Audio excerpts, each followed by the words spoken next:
tuned into the right place. Welcome to the rain. Golden Queuing. H2.0. Yeah. Yeah. You're looking for a diamond, found a treasure in the rough. Tired of all the noise, cause you finally had enough. I'm here to build a movement on a mission for the nation. Dropping gems of knowledge, killing all the hesitation. We fighting for the truth, yeah, we fighting for what's right. Building unity and shining up a brand new light. It's a variety channel, but the vision's crystal clear. Pushing us all forward, conquering the doubt and fear. Welcome to the Queendom, H2.0 on your screen, where the content's real and smart and funny in between. This is more than just a stream, it's a platform for the change. Time to elevate the game and rearrange. If you're ready for a vibe that you can feel and trust, joining in the movement is a definite must. This ain't just another channel talking smack behind the screen. It's a spotlight for the creators, building up a better scene. Spreading radical love, that's the message and the code. Helping everybody carry up a heavy load. From social justice issues to the laughter that we need. Planting seeds of progress, watch them grow from just a seed. This is authentic, this is raw, this is everything you saw. Welcome to the battle that is truly being fought. Ooh, so come with your respect and see the real effect. Cause I protect my own right here on the throne. Don't make me unleash the dragon. You was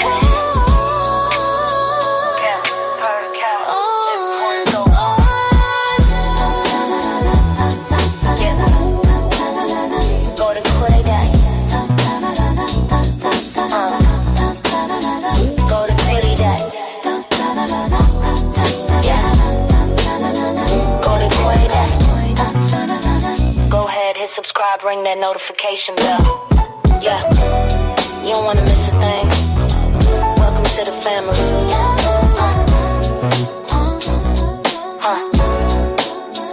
Yeah.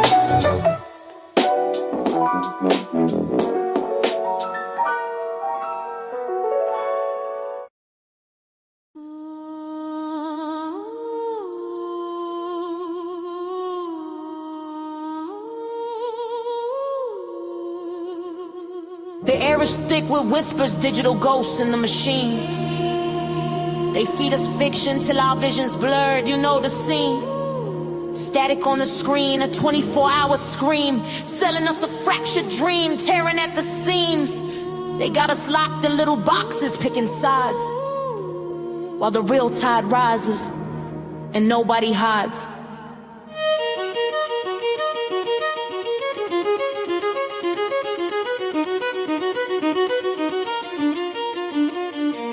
Yo, podiums are burning, bridges turn to ash and dust. They trading rhetoric like bullets, banking on our lack of trust. Got us debating pronouns while the planet starts to rust. Got us obsessed with power, drowning in our own disgust. Politicians playing chess with pawns that look like you and me, selling off the future for a bump in their damn GDP.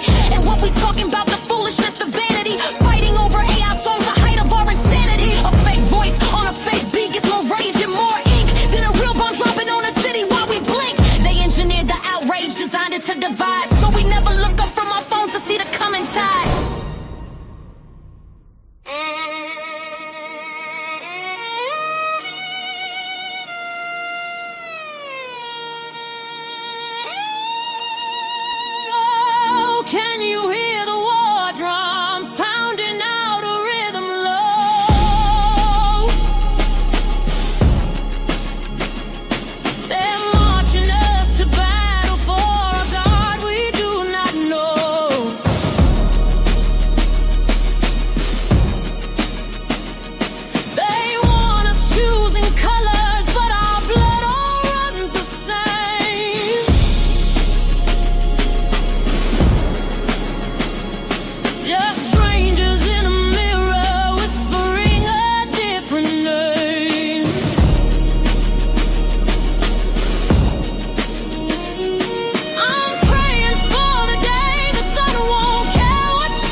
be the babies born into this atmospheric hate.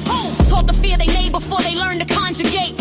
Lines drawn in the sand by hands that never touch the soil, while the working class backbone is bent in endless toil. From Ferguson to Palestine, from Kiev to the Sudan. Listen, it's the same damn story, part of the same damn plan. Keep the people fighting over scraps upon the floor, so they never band together and demand a slice of more. They call it patriotism, tradition, call it pride. I call it ancient venom with a modern place to hide. Skin tone is the uniform they gave us for they war, but the soul inside the flesh is what we should be fighting for. And I'm tired, so tired of singing this eulogy. Oh, can you hear the war drums pounding out a rhythm low? They're marching us to battle for a God we do not know.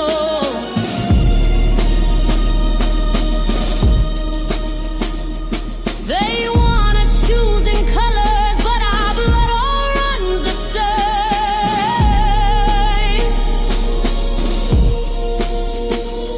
Just strangers in a mirror whispering a different name.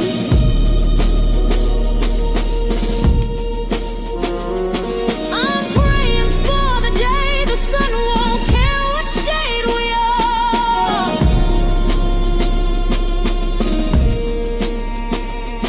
That we can see the human heart behind the battle scar. Tear down the flags and see the faces before we run out of safe places.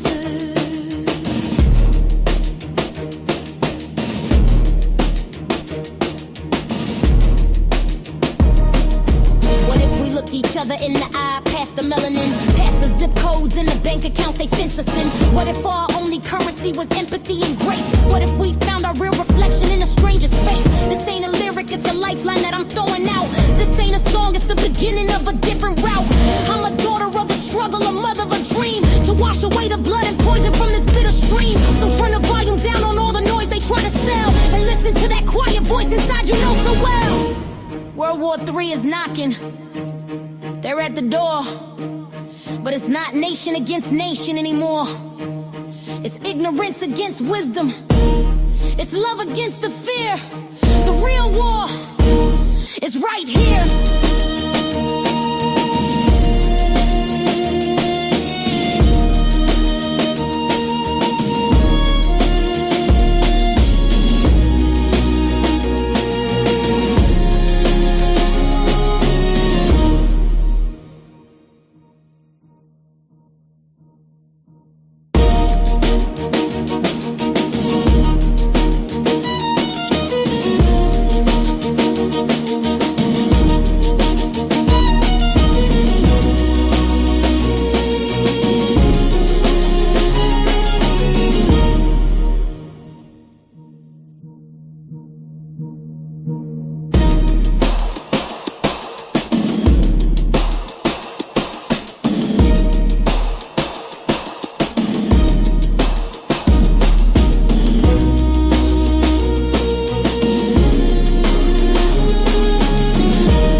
Hey y'all, what's up? What's up? What's up? It's your girl Golden. I'm back with another video.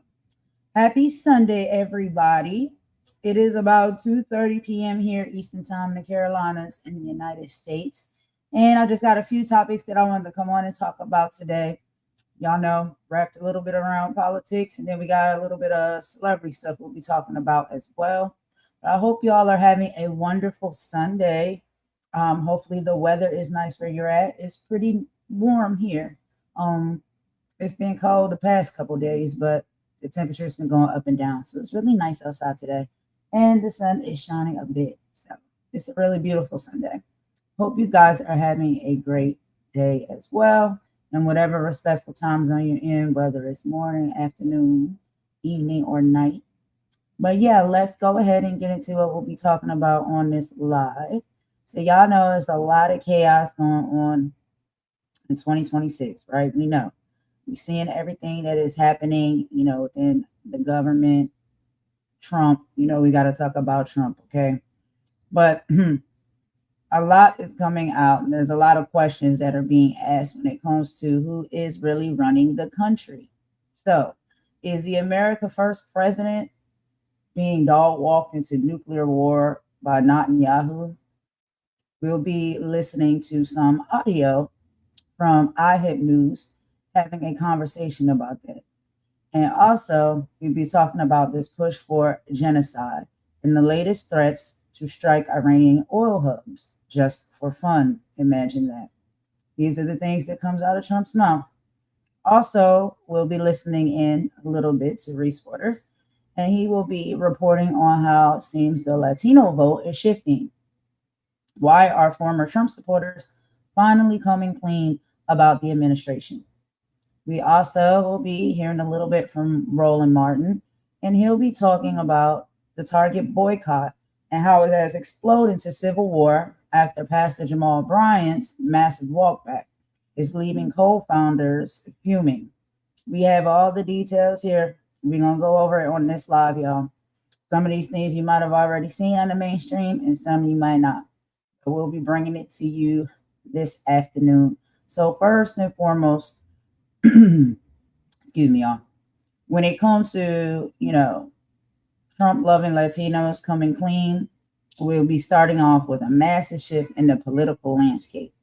For a year, we've heard about the historic Latino support for Trump administration, but the honeymoon is officially over. New data from Pew Research shows a staggering 70% disapproval rating among Latino voters this month. Why is this? Because the concepts of the immigration policy have turned into the reality of aggressive raids and family separations within this year, 2026.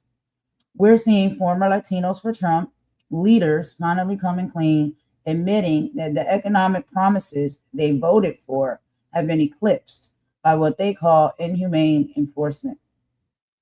Is this the end of the GOP's Latino surge, or is it too late to turn back the clock? Now, as far as Trump getting dog walked into war, the headlines are all over the place. The allegations is that President Trump has been dog walked into nuclear confrontation by Israeli Prime Minister Benjamin Netanyahu. The report suggests that the U.S. was maneuvered into this escalation based on faulty or recycled intelligence regarding Iran's nuclear capabilities. Critics are calling this a wag the dog scenario, a war designed to distract from the domestic, legal, and political fires both leaders are currently fighting. We will be hearing some reports on that. And also, Netanyahu's genocide is being funded and fueled by American administration that promised to end forever wars, but is now staring down a nuclear barrel itself. When we get into the Target boycott and how things have erupted after Jamal Bryant seems to be taking a walk back. In the domestic news, the Target fast has turned into an absolute civil war within the activist community. Pastor Jamal Bryant made waves by announcing the boycott was over, claiming a 97% victory after meetings with corporate leadership. But here's the kicker. The co-founders of the boycott are erupting. They're calling it a walk back and a betrayal because, as it turns out, Target hasn't actually restored any of the DEI programs or community initiatives that started the protest in the first place. They're accusing Pastor Jamal Bryant of selling out for a photo op, while the actual demands remain unmet. Is the boycott dead, or has the leadership just fractured beyond repair? And of course, with Trump and his nasty work, making statements such as he will be continuing this war and continue to bomb Iran just for the fun of it, and the threat to Iranian oil. The global economy is on a knife's edge after Trump's latest interview with NBC. When asked about the ongoing strikes on Iran's Kurd island, the lifeblood of their oil exports, the president said he might just hit it again, just for fun. This isn't just tough talk. Oil prices have hit a 4-year high, and the Strait of Hormuz is effectively a dead zone for shipping. While Trump insists the U.S. has already decimated the Iranian economy, he refuses to sign a ceasefire, demanding the rest of the world step up and police the waters. We're looking at a potential energy collapse if these just for fun strikes continue. So we're going to go ahead and get into some audios, y'all, about these few topics here, and we'll play some songs in between. Now, the first one I'm going to play for y'all, let's hear a little bit about the Target boycott and Pastor Jamal Bryant. Let me go ahead and get that up on the stage here, and let's listen to it together, and I will meet y'all in the chat per usual. Give me just a second.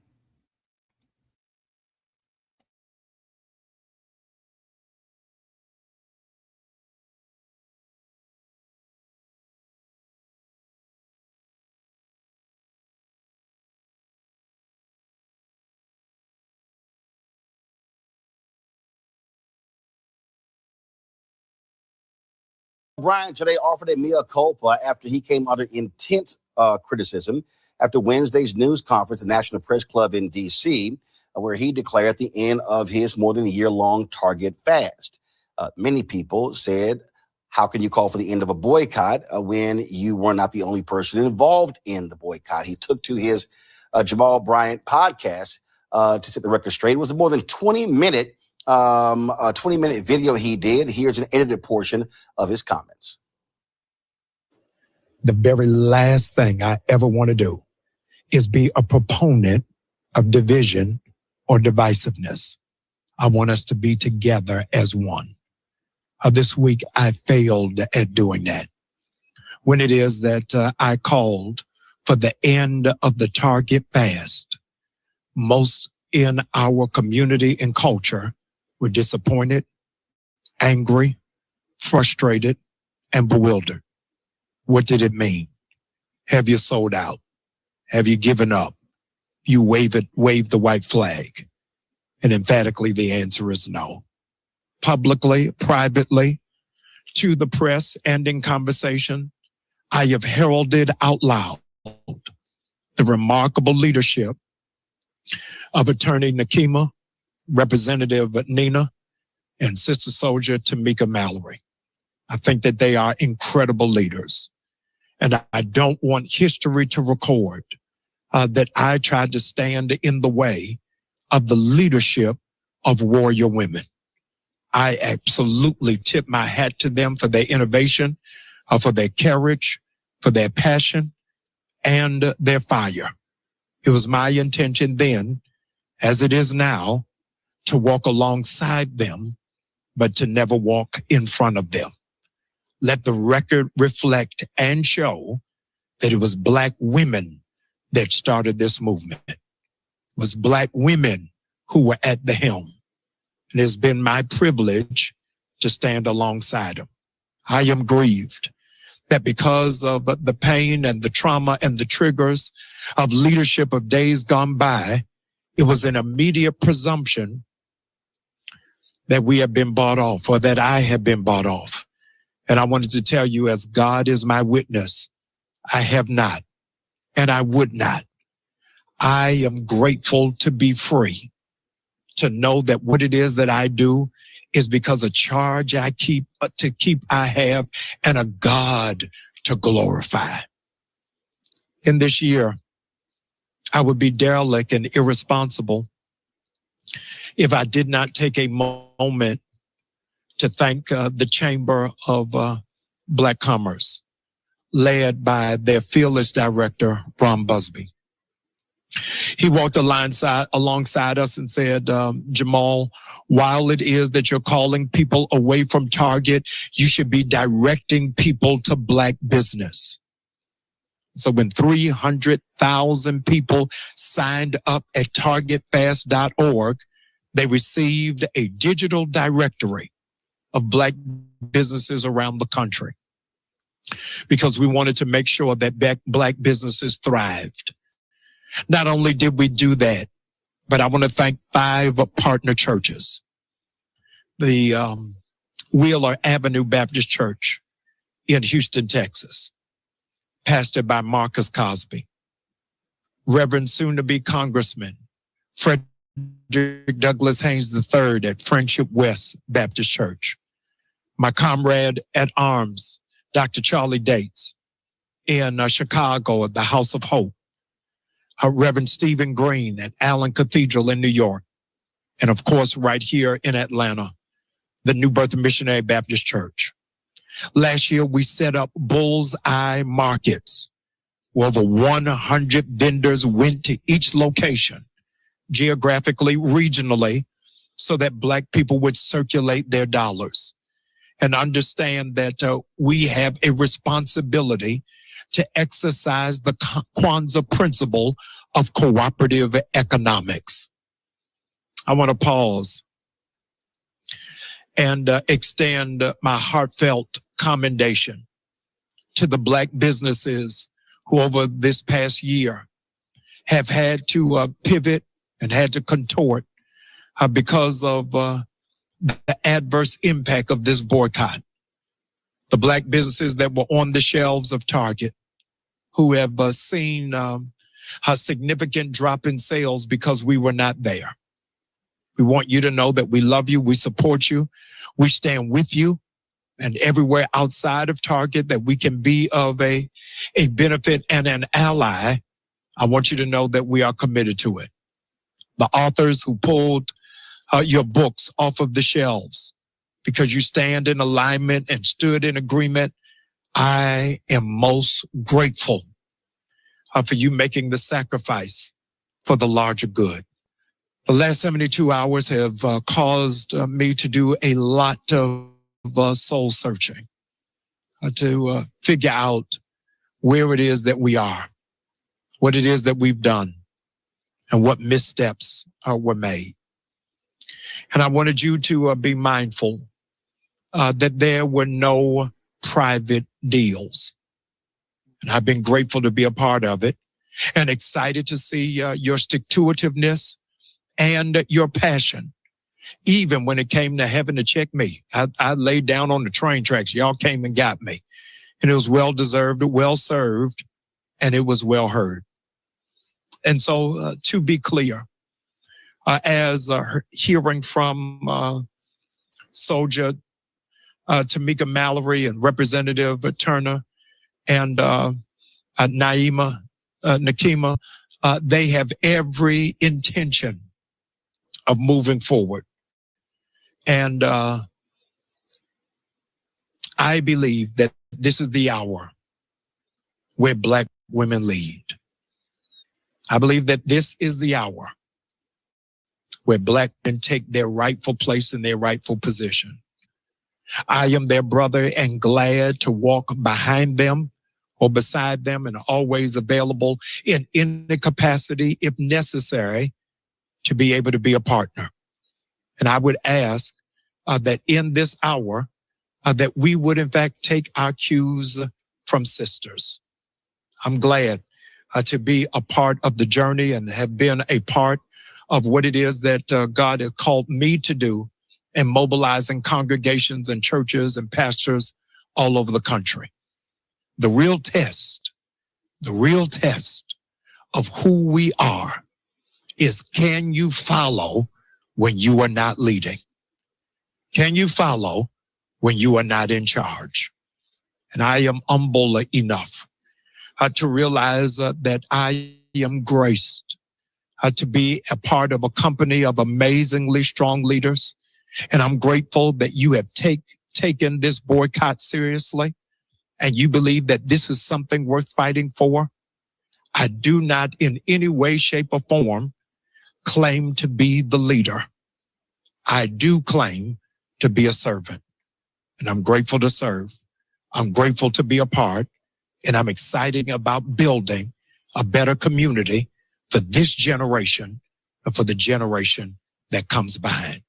Let's roll up our sleeves and do the heavy lifting. Jamal also said that Nina Turner and her group will continue to boycott Target. I confirmed that with her, and she'll be joining us on the show next week. Joining us right now is Nakima Levy-Armstrong, civil rights attorney, co-founder of the National Target Boycott, joining us from Minneapolis. Nakima, glad to have you on the show. First off, there's been all sorts of, a lot of people don't even understand the timeline, all sorts of who's doing what. And the reality is your group called for a boycott in Target, boycott of Target. Nina Turner's group called for a boycott of Target. Both of those commenced on February 1st. And Pastor Jamal Bryant's Target fast started on March 5th, which was initially supposed to last for 40 days and then go further. So in terms of where, so talk about what has happened over the past year in terms of your organization in this boycott, and how have you been marshaling folks nationwide? Well, first, I want to say I feel like I just watched a theatrical performance, and I need a palate cleanse after what I just heard, which I do not feel is genuine based upon my own experience in dealing with Jamal Bryant. He knew full well what he was doing when he flew to the National Press Club in Washington, D.C. to call a press conference trying to end the National Target Boycott. The amount of upheaval that he has caused is absolutely absurd for us as a community to be dealing with when we have shown unity and coming together and withholding our dollars from Target Corporation. Remember, a company that's based right here in Minneapolis, and all the harm that Target has done. So I am just so deeply disturbed at the actions of Jamal Bryant, not just this week with the foolishness of calling this boycott and calling an end to the boycott and claiming he didn't know what was happening, but from the very beginning, when I saw his attempts to co-opt the work of Black women organizers regarding this boycott, people who lived in the Twin Cities, which I specifically conveyed to him as to why this boycott was so important because of the promises that were made after the murder of George Floyd at the hands of the police. And what did he do? He gaslit me when I said, you are trying to co-opt our work. He had a publicist book him on shows like yours, CNN, The Breakfast Club, to peddle a false narrative positioning him as the leader of this boycott. But it wasn't. What makes it even more offensive is the fact that women are the ones who have sustained this boycott. Black women, white women, because we control the discretionary income in our households. So you just subjected me to that. I had to respond to it. I couldn't just answer your question as if that theatrical performance didn't just happen. But the boycott also didn't just involve him. You also had former Representative Nina Turner. You also had Tamika Mallory, co-founder of Until Freedom, and their organizations as well. And then, of course, it spread like wildfire. I mean, Target's memo that they claim was leaked drops January 24th. January 25th, Nina Turner and her organization calls for Target to put DEI back in place, or they were going to launch their boycott on February 1st. On January 29th, you posted on Instagram about your news conference and launching the boycott on February 1st. And then, of course, you had local folks who were on the ground. You had pastors and churches. And then, of course, you had the contingent here in Washington, D.C. that was protesting every week outside of Target. So it wasn't. And we are the ones who live in the place where Target is headquartered. Because if any of these people had the power to call and sustain a boycott, then they could have done it in their cities. When you have places like Walmart, Amazon, many other companies that rolled back DEI, and all these people were silent. In our town, when things happen, guess what? We're boots on the ground right away. We don't have to be online calling for a boycott because Target is headquartered here in Minneapolis. So that is what gives us the advantage in this conversation. But if this is a hometown company that made a specific pledge in the aftermath of George Floyd being killed, and the people who stood up and fought for George Floyd were the ones who declared that this boycott would happen. So let's not get it twisted and bring in everybody and their grandma when you know full well that Target is headquartered here. That's why Tamika, that's why Nina, that's why Jamal had to go to Washington, D.C. to call this press conference, because they're not welcomed in Minnesota after their actions. But Akima, Target, very disrespectful to people in Minnesota who have launched and sustained this boycott along with our people around the nation.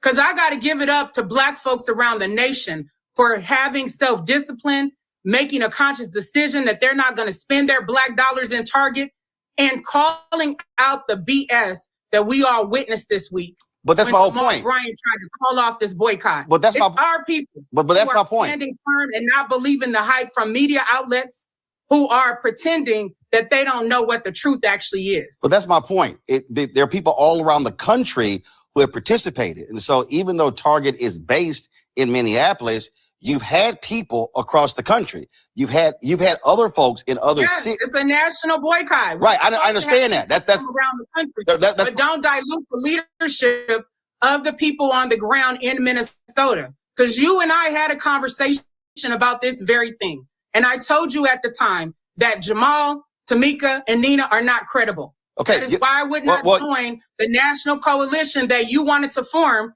in the middle of all of this. No, you and I had a conversation. You and I had a conversation. Well, we had a text or email. Right. No. No, I'm going to say what it is. I said to you that they're not credible, and they're not. No, I'm going to say what it is. Hold on one second. Hold on one second. Nakima. And with this man in Washington trying to call for an end to the boycott. Now they're trying to save face, talking about they're still in it. We don't need you in it. Go find something else to do with your time that doesn't involve confusing Black America at a time like this. How can you stand with this man in Washington, then turn around and say, oh, I'm still boycotting. Oh, my organization. No, you made a choice, and so did we. So I'll say this. So again, for any of it. So for the purpose of the audience, when there was the meeting with Reverend Al Sharpton and the CEO of Target, the former CEO of Target,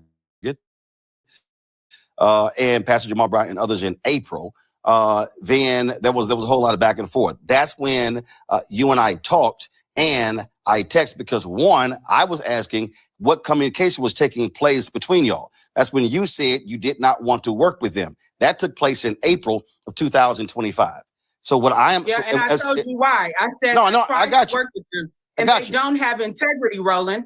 And as you just saw this week, that is a clear example of them not having integrity. So I'm asking you this. Why would Tamika and Nina show up in Washington when this man's agenda was to call for an end to the boycott?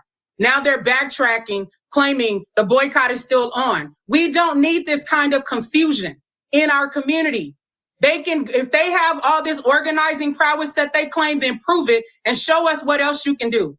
We don't need their help with the Target boycott, obviously. And if the Target boycott wasn't successful, you wouldn't have a divide and conquer strategy where they're sitting here meeting with white leadership from Target, calling for an end to the boycott and nothing to show for our community. So the question, it's a bunch of garbage. So I'm gonna go back. It's not from serious. Serious people don't do things like this. And I'm gonna go back to the original. I'm gonna go back to the original question. You're saying the boycott is continuing. You said that. So the question is, what is we said it from day one that it was an indefinite boycott. And I'm asking. It wasn't 40 days. One second. What is your plan of action for the boycott? 2, what are your demands of Target? What are your specific demands of Target? And 3, have those been articulated to the Target leadership? First of all, when we sent out our press release on January 28th of 2025 announcing the Target boycott, we listed our demands at that time. And during our press conference that happened on January 30th. And as a matter of fact, 2 of our demands wound up on the targetfast.org website because of the trickery of these people involved. So that's number one. One second. Nakima, 1 second. For the people who don't know your press release, what are those 2 demands? Well, the first one is that the most obvious one is that Target reverses its decision to roll back diversity, equity, and inclusion. That should be obvious. The second demand is for Target to account for the $2.1 billion that it pledged in 2021 in the aftermath of the killing of George Floyd. Our third demand has to do with Target's involvement in increasing the incarceration rate in Hennepin County, Minnesota, leading to a young man by the name of Mahdi Ali, a young immigrant who at 16 years old wound up in prison for 2 murders he did not commit. Target had contributed funds to the Hennepin County Attorney's Office, and they said, we don't just want arrests, we want convictions. And then they sent 2 forensic analysts to testify at his trial, leading to a wrongful conviction of a young man of color. This man is now over 30 years old and still in prison for murders he did not commit. Target needs to make amends for all of these things. So when I'm on your show and I'm talking seriously about these issues, it's hard for me to ignore people who are unserious when it comes to accountability, when it comes to truthfulness, when it comes to holding the line for Black America. That is what we have experienced. So even for me to have to sit there and listen to this man go on and on and on with the theatrical performance before I came on you to talk about something real is offensive. And I'm just tired of it. We have bigger fish to fry in the Black community. We're dealing with the attacks by the Trump administration. We're dealing with ICE busting down people's doors. We're dealing with them trying to erase Black history. We're dealing with hundreds of thousands of Black women who have been unemployed since Trump took over again. And now here we are in the midst of all of this, dealing with some foolishness that didn't even have to happen. So no, we don't need Tamika or Nina involved in any further organizing around the Target boycott. They helped to make this mess. They need to take that energy and go with Jamal and do something else. So the question is, who is allowed to participate? So if there are other organizations, everybody else. No, 1 second. One second. Hold on. Nakima, 1 second. If there are organizations, if they're out there who want to participate, what is the process to bring them into the fold? They're more than welcome to participate. The process is to continue getting the word out that the boycott is still going on. Here's my point. Communities. Well, I am an organizer, Roland. You are a media person. Okay, let's understand. I know that. And so what I'm asking is how many protests, demonstrations, everything else that I have successfully organized. So as an organizer, understanding decentralized leadership, it's asking people, well, number one, continue to spread the word in your networks and in your community that the Target boycott is still going on. And as a matter of fact, to double down. Number two, if people want to organize actions within their community, whether it's a demonstration outside of Target, in Target, letter writing, please do that. People can know how to participate, and they have been. My problem comes in when you have people positioning themselves as leaders who have a completely different agenda to co-opt, to cause confusion, to call off a successful boycott. Why are you involved? You made your bed at the Washington, D.C. Press Club. So the reason I asked the question, the reason I asked the question, the boycott was over. Why are you continuing to be involved? The reason I asked the question, because you just said decentralized. And so if there is somebody else out there, another organization who decides to do it, and then all of a sudden, let's say they start taking meetings with Target. So what I'm asking is, if you're saying, hey, we're leading this boycott, we're Minneapolis based, how do you want to communicate and convey when it comes to strategy, when it comes to doing all of that with other folks who are getting involved, as opposed to them doing whatever it is they want to do? Because if that's the case, you may find yourself in the exact same situation we're in right now. So how we won't find ourselves in the exact same situation, because the vast majority of the people helping to lead in their cities actually have integrity and are operating with integrity. Did you see any of them calling a press conference in Washington, D.C., trying to end the boycott? No, what you see is collective action. People using social media to get the word out, people holding demonstrations like they've been doing in Washington, D.C., in front of Target to get the word out, people working through their networks, people sending letters to Target, writing op-eds, withholding their spending, finding other places to shop. Even when Reverend Al Sharpton was taking people into Costco as a part of the strategy. That is not the same as what Jamal Bryant, Nina Turner, and Tamika Mallory have done. So please don't try to conflate the two. No, I'm not. No, actually, I'm not conflating. I'm not conflating the two. I'm not talking about organic organizing, right, which is what people are doing. And some people have taken meetings with Target.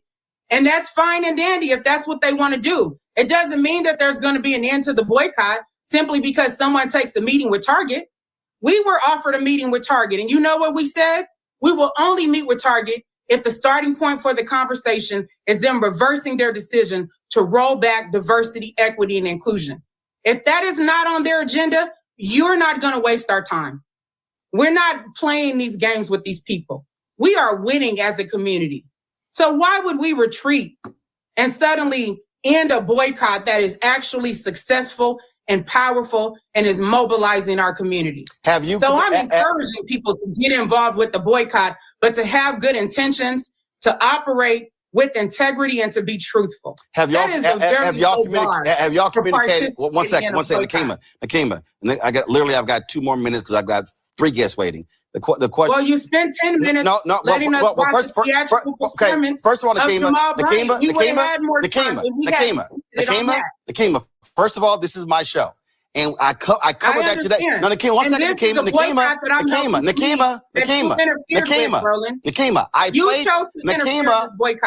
I played that because it actually happened today. And so that's why I played it. It still is news. Whether you disagree with it or not. Doesn't matter. Well, first of all, whether you disagree or not, it's news. So I was going to play it. So it got played. Okay, well, that's your interpretation. I'm still going to play it for the benefit of the audience. The question is this here. No. Because I don't want to waste my time listening to that. Nakima, well, guess what? I played it when I played it because it led into the conversation. Now, it's Target as a new CEO. Target as well. I made the decision. Well, guess what? I did it. I played it. Nakima, I already played it. Here's my question. It was a waste of time. Well, no, it's a waste of time arguing back and forth where I can ask the next question. And the next question is this here. As a new CEO of Target, has your organization communicated with him as it relates to a meeting to address your specific demands? Like I said, Target reached out. And I said specifically, if the new CEO or the previous CEO? The new CEO. Got it. And the new CEO. And I put it on the table. If that's not part of the conversation, no, we're not wasting our time meeting with you. Why would we? If you're not going to listen to what Black America, what women, what the LGBTQ community is asking you for, which is basic dignity and respect and not to capitulate to the Trump administration, then what do we have to talk about? Okay. Well, we'll certainly see what happens if they actually meet, and keep us abreast what the next steps are in this boycott. Nakima Levy Armstrong, we appreciate it. Thanks a lot.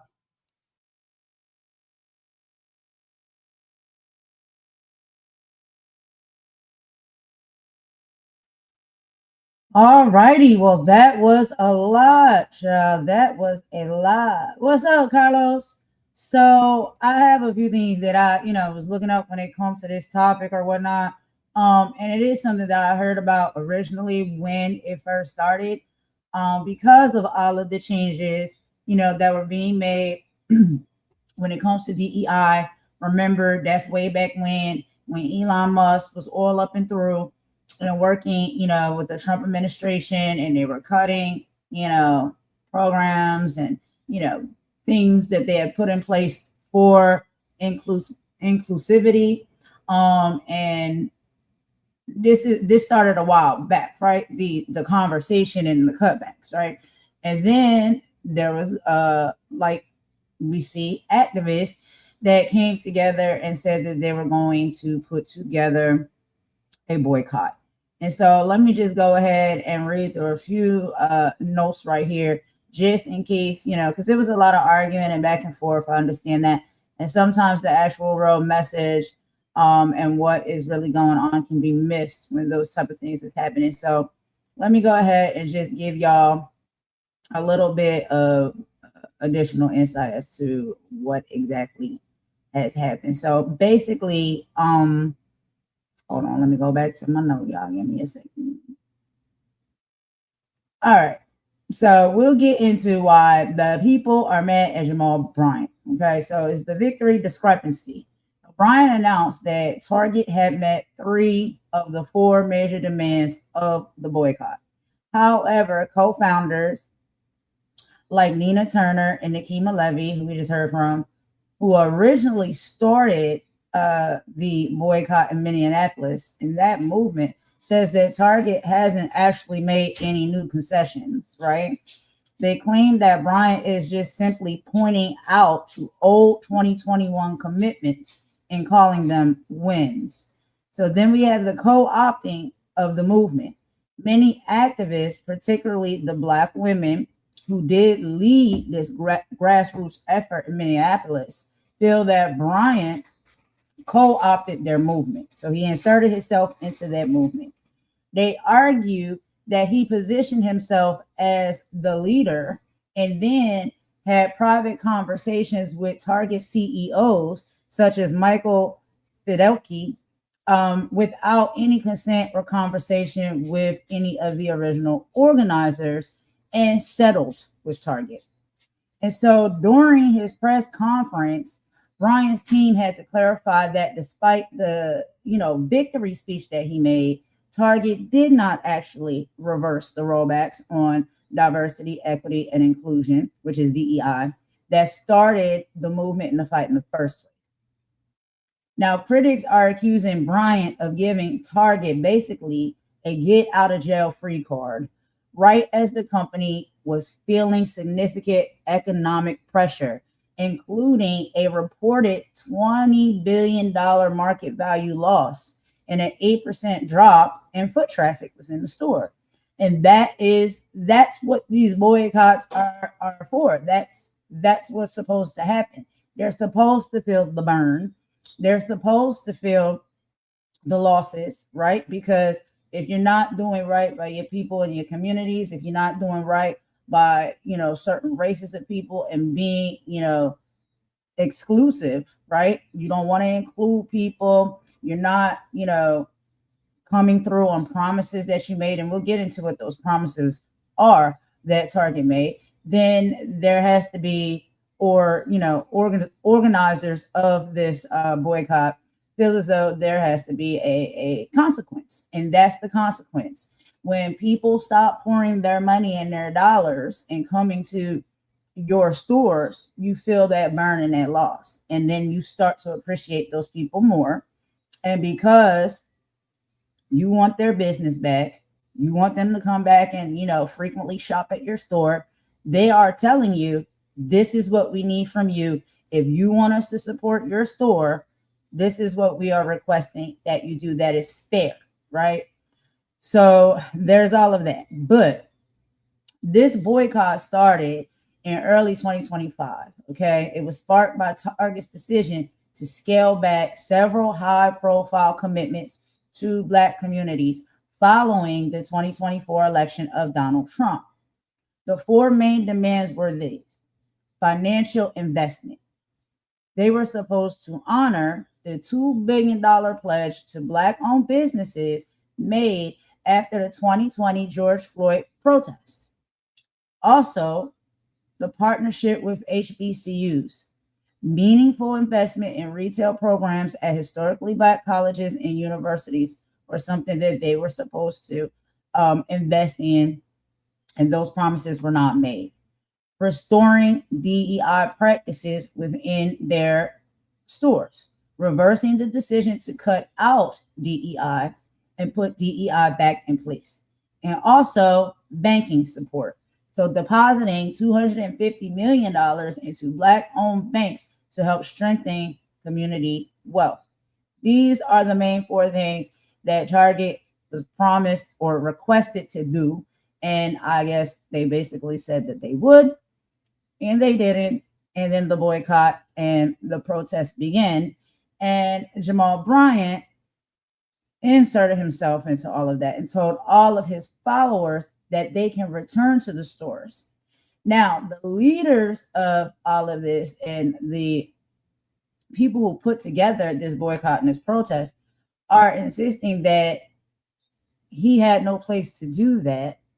And it's totally taking away from the movement itself, because none of those promises have been met. Nothing has changed. They didn't do anything differently. They didn't turn anything around.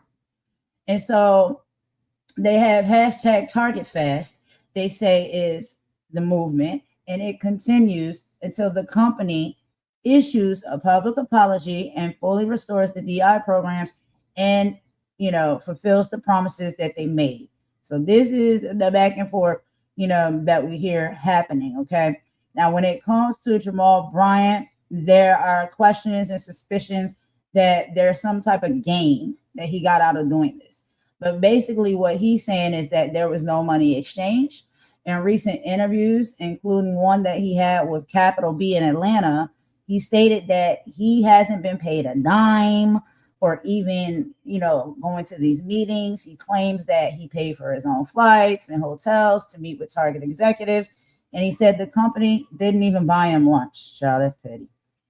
So then there's this strategic victory. He argues that the boycott was successful because it forced Target to commit to finishing their $2 billion pledge to Black-owned businesses and expanded their partnership with HBCUs.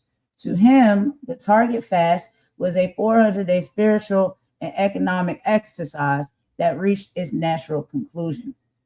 People are still very suspicious because they're talking about these seats at the table.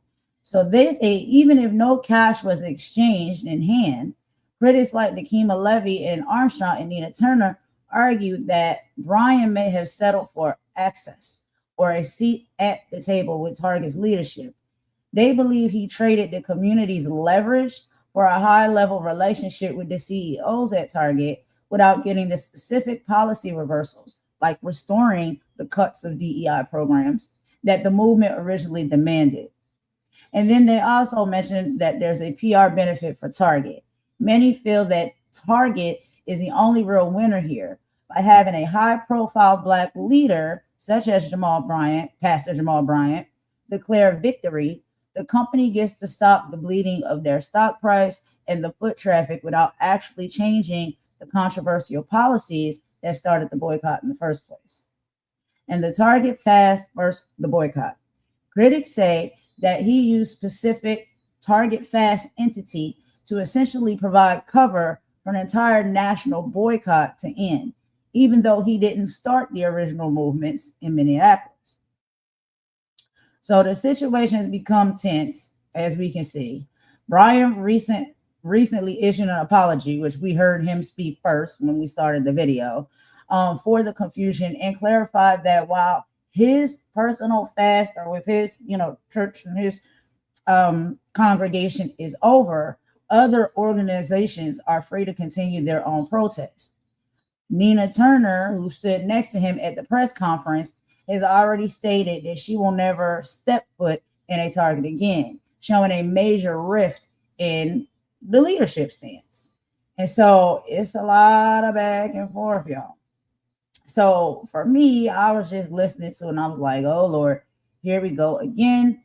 This is how it happens, right? When it comes to Black people and the Black community, it's like there's always some type of divide. You know what I mean? And it's like we're not getting anything done because we got one side doing it their way, we got the other side doing it their way. Then they start fighting against each other, and it distracts away from the real, fundamental movement and importance of boycotts and protests and things like that.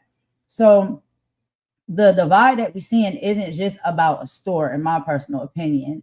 I think it is more, it's deeper than that. I think it's about a prophetic voice of a Black church versus a grassroots activism movement who actually has the right to speak for the community. Now, everybody wants to speak for the community, stand for the community, fight for the community. But the best way that we can do that and actually get anything done is when we stand together. When we're standing on opposite sides and not seeing things on the same page, it causes this type of friction and chaos. So one of the other loudest criticisms is that the boycott was started by Black women in Minneapolis, like Nikema Levy Armstrong and Kiara Imani Williams, but it was ended by a Black man from Atlanta. That's a bit of the talk, y'all. And we know they got this red pill, blue pill stuff. So that continues to happen. We know that there are issues, and there have been historically issues when it comes to women versus men. You know, that's all added into it. But again, still a distraction away from the actual importance of the movement. Many activists feel that Pastor Bryant parachuted into a movement that he didn't build. He sat down with CEOs and negotiated a deal without even bringing the women who were in the trenches and started the movement to begin with. This reinforces a painful, long-standing dynamic where Black women do a lot of the labor in organizing, only for male figureheads to take the credit and gain the seat at the table.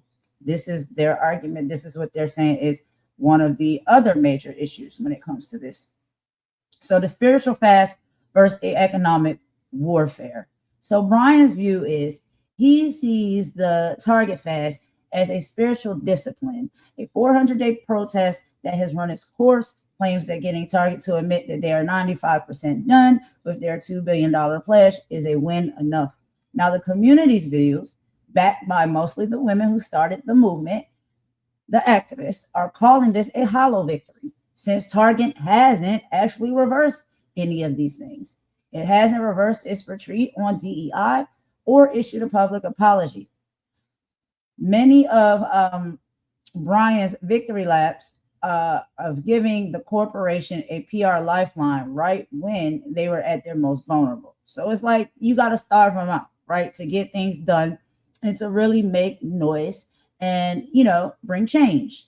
Well, they feel as though he inserted himself and he let them off the hook right when they might have just been getting to the point where Target was going to do the right thing. But they got let off the hook early by Pastor Jamal Bryant, who initially wasn't even part of creating or setting up this boycott and this movement anyway. When it comes to the victories that he so speak about, they are saying that the biggest source of anger is the feeling of being misled, because the concessions that Bryant's announced, like the $100 million for scholarships to the HBCU partnerships, were actually commitments Target made back in 2021. They didn't make these commitments as of recent. That was old. And the boycott and the grassroots movement, that's current. And there's new stipulations and requests that were made that did not get addressed. So critics argue that claiming victory based on a 5-year-old promise is insulting to the intelligence of the community. It creates a divide where some people are ready to move on, while others feel like they are being told to shut up and shop before the job is actually done. So that's a little bit of, insight on that. Y'all let me know what y'all think. I do got a little bit more information, but I don't want to drag it out too long.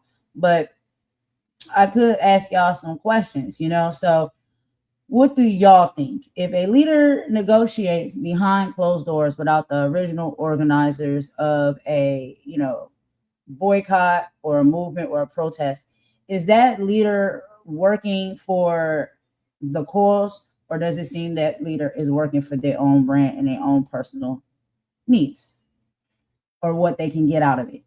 Then we have the church versus the streets tension. And we know that this has been something that's been major for a very, very long period of time, especially when we're talking about the Black church.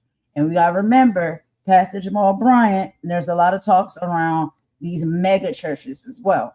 and how, you know, there's a lot of things that go into that. So they discuss how Black churches used to be the center of economic protests. Think the Montgomery bus boycott. But today, many people feel that these mega churches, the model is more interested in corporate relationships than radical change within the community. And so what is that said cost of victory? Declaring a win too early weakens future boycotts, because if corporations know that they can just wait for one leader to fold, they'll never really take the community's demands seriously. So what do y'all think about that? I'm really curious. Before we move on to our little song break or whatnot, I do have another video that I want to show y'all as a follow-up, right? Because we have heard in this first video here the conversation, and it did get a bit heated. And there were individuals that were mentioned that also. So we got something to talk. Names were along with, Pastor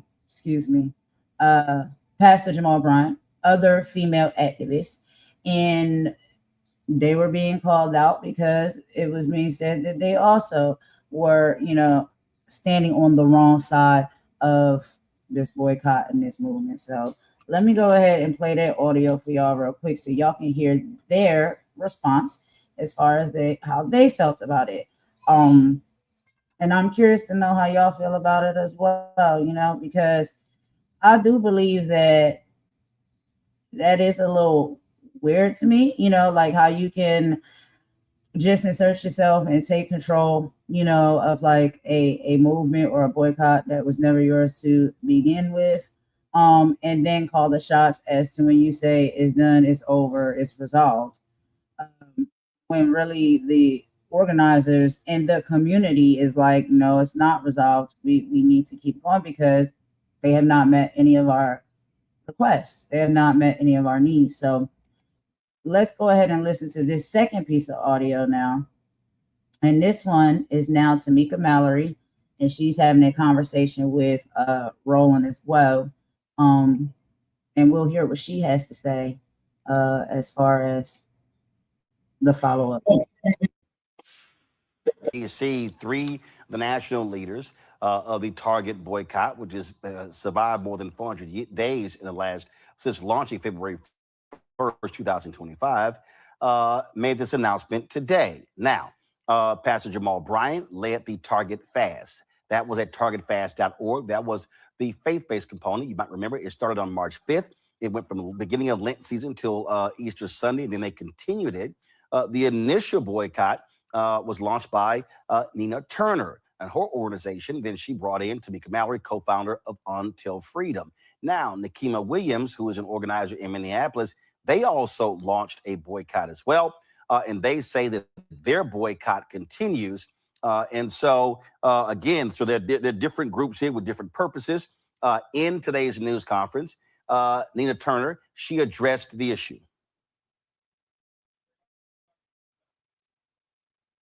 I am not encouraging people to go back and shop at Target. It really is a sin and a shame that it took them this long for us to get to this point. I think what the three of us, for a brief moment, let me just speak for the three of us, which is Leader Mallory laid it out, that we came to give an update because the people who participated in this with us all over this country deserved an update and to know where we are. Based on the update, the history, the information, and the update, people have to decide whether or not Target is worthy enough for you to go back in their stores. I personally, and as Leader Mallory laid out, her mother even saying she's not going back, I'm telling you, I am not going back. And particularly because we are owed a public apology. And so I want to see the Target CEO, just as they quit us publicly, they need to reaffirm their love for us publicly. Ultimately, people have to make their own decision. But as for me and my house, we will not be going back to Target. Folks, joining us right now is Tamika Mallory, co-founder of Until Freedom. Tamika, glad to have you. Is she there? All right, there we go. All right, Tamika. There we go. All right, so Tamika, walk us through this because, again, Jamal Bryant announced that the Target fast was ending. He said that there were 4 demands that he listed. That's on their website, targetfast.org, where he laid out in terms of that Target needed to do. He said that 3 of those 4 have been met and that they are still talking to Target about the other one. If you folks go to my website, Anthony, go to my iPad. This is targetfast.org. It lays it right here. You see right here where they had 4 demands. Honor the $2 billion pledge to spend with Black businesses, deposit $250 million in Black banks, fully restore DEI commitments, pipeline community centers at 10 HBCUs. And he said 3 of those 4 were announced. Okay, so people have been asking the media folks, people in social, they're saying, okay, but Target, according to the USA Today article, says that nothing has changed. So about the fully restoring DEI commitments, just where are we with that? And explain to people your position in terms of, are you calling for an end of the boycott, or you phrased it differently as well. So just explain that for people who aren't clear. Sure. Thank you so much, Roland, for giving me an opportunity to come on and talk about where we are. And I'm glad that you played Senator Turner's clip from earlier today, because in many ways she sort of frames the difference between an overall boycott, which I have always said is a grassroots-led movement that no particular group can just end. Most people who have participated in this boycott did so because they themselves felt disrespected and harmed by Target. And I don't think that any announcement that our group or any other group makes will have people return to Target, especially without there being some real work within the community. But we did feel that we have a responsibility to be good stewards of the energy and the sacrifice of those individuals who have been following and staying very close to the Target fast portion of this. Some folks are saying, which I completely understand, what is the difference? And I'm glad that you mentioned that there are other people who have been organizing various components of this boycott and others of the companies, but particularly in keeping Target as a main focus. And so what happened was that in January, the end of January of 2025, Senator Nina Turner called myself and Pastor Bryant, Dr. Bryant, and asked us to join her in her efforts to start a boycott against Target. She had already announced it. And I'm sorry, Tamika, you said June, you meant January. January, I'm sorry. Yeah, so Target's memo got leaked or whatever on January 24th. January 25th, she says, hey, Target, if y'all don't restore this, we launching this boycott, and then says it's going to start February 1st, first day of Black History Month. This reach out to you. And so that's precise, exactly. So she reached out to me and asked me would my organization join, and she also had conversations with Pastor Bryant, and we decided that together we would work on this boycott. The idea of a Target fast being a major campaign of the boycott, because of course we could go out and say we're calling for a boycott, but unless, as you have told us and reminded us many times, there are actual activities and ways that people can participate and continue to receive information, folks don't always know, not always updated, and people may begin to wane and sort of return and retreat. And so Pastor Bryant said we need to do a fast where the clergy community comes together. And at the time, it was believed that that would only go on for the season of Lent, because of course, as you said, March began the season of Lent. And then we would start the fast, and we believed that within 40 days, we would absolutely hear back from Target with all of the unrest that was happening around the country. But that did not happen. 40 days passed and more time passed, and we continue to extend that particular campaign to keep the effort going, to keep people again engaged. And so for the last almost 400 days, more than 400 days, depending on who's counting, we have continued, we have maintained that. There's some things that have been seen and other things that have not. And that is hosting roundtables, meeting with other organizers, different events and occasions. There have been folks that have been in Washington, D.C., outside of Target location, this one particular Target location, every Saturday since this boycott began. And there are a number of other activities that have been happening. And so we had 4 demands. We started with those 4 demands. We have mentioned those 4 demands as you laid them out. And we requested a meeting with the CEO to discuss the demands, the old CEO who's gone now, and now the new and incoming CEO. We requested meetings with them, and pretty much Target was silent. They had other people meet with us and talk to us, but we wanted to talk to the CEO directly. Over the last few weeks, we now began to receive some response, and of course have met with the CEO, in which they laid out for us where they are on these different issues, which are 4 demands. Now, let me be clear that although some of what was requested in those demands has been met, there's still much work to be done. And there is still a need for accountability as it relates to the completion of those things. However, when we put those demands forward, we have a responsibility to be accurate and to look at those demands and see where we stand, to be able to measure them. And that is what we did. And so when you talked about the $2 billion commitment, when we first heard Target say that they were ending their diversity, equity, and inclusion program, that was very concerning, because we knew that Brian Cornell, their old CEO, had made this commitment to spend that type of resources with our community. And so we said, you cannot go back on that commitment, and we are going to monitor to see to it that it has happened.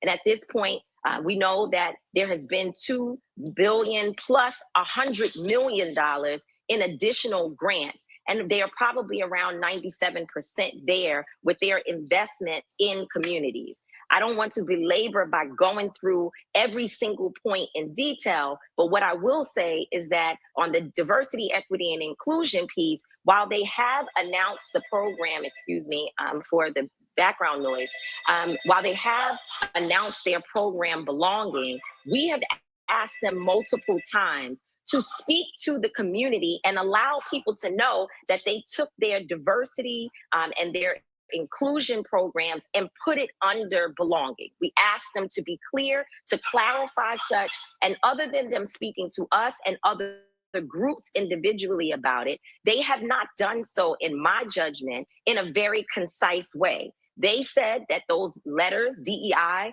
have been weaponized, and therefore they put all of their inclusion efforts in their Belonging program because they still believe that diversity is important. And they showed us where they are continuing to do that work. Of course, the HBCU commitment, we are intending to continue to follow up on that. They have started with a pilot program that is in line with what we asked. Which was for there to be a real pipeline for HBCU students to be trained to become retailers and many other things. And they are actually in the process of doing that. The college, that they are working with first has been embargoed, but we verified, because they spoke to us about it and told us the name. We verified Dr. Bryant was able to call and speak to the college and we know that that relationship has been established and that they are moving forward. And so the Black banks piece is still an outstanding issue. Now, where we started was that they were not invested in any Black banks at all. And where we are now is that we have, through our demand, had them to sit down and begin having conversations with folks who can help to arrange and organize relationships with the right Black banks. And we have suggested to them a number of Black banks that we feel they should be working with. And so there's work that has been done. And one thing that I want to be clear about, and I'll stop talking, is that we are not going to ignore the work that started 400 days ago by our particular group and all those who have supported us, and what we have done to maintain it over this time and that we started with no meetings, no conversations, and very unclear determinations in terms of where they would go. And now we can say that some of those things have been done and not all. And I'll let you go, talk with me more, but I would like to talk about what still is an area of concern for me. And so we can go to that. So for folks to understand, when you were talking about when they say DEI has been weaponized, Target actually is still involved in, has been a class action lawsuit filed against them. After you go to my iPad, a class action lawsuit filed against them by shareholders who say that Target should have told shareholders the risk of DEI. They also were being sued because they had, of course, an LGBTQ display. This right-wing group sued them because of that as well. That's a part of that lawsuit. Come on, go to my iPad, please. Okay, this is the story right here. Target sued by Florida for defrauding shareholders about DEI. So when one of the demands was to restore the DEI commitments, so what you're saying is that Target said that their DEI initiative, which was not just a one person being hired, but the entire program, that has now been placed under belonging. And so the things that they were doing, I just want to be clear, has not gone away. It's simply gone under a program that's not called DEI. This is what they have said. And based upon what we saw in terms of how they laid out the programs that they are continuing, the work that they're going to continue to do, if they continue in the ways in which they have said, which we, again, will be monitoring, I'm sure you will and others will, then they are continuing most of their diversity, equity, and inclusion initiatives. However, I stated, and all of us who have been meeting with them have said, that we do not believe they should have changed the words. We understand, or it's to change the initiative, and again, yes, the words. We talked to them and asked them, why is it that other companies who are also dealing with lawsuits, who are also dealing with the pressure from the Trump administration, they decided to stand 10 toes down on DEI specifically by name. And we let them know that we think that they cowered and it is not right, and that they should have stood 10 toes down on their original name and commitments. And so there was definitely contention around that. And as you know, in any negotiation, everything that we want them to say and do, they did not agree to, such as if they had it their way, I'm sure they would not want us to talk about some of the issues that are still areas of concern for us. But we're going to do that to be, to really give people a clear picture of what has taken place. It was very interesting. You've got some folk online who are furious. They're upset. They're saying, this shouldn't happen. The boycott shouldn't end. And to me, here's what I'll say to that.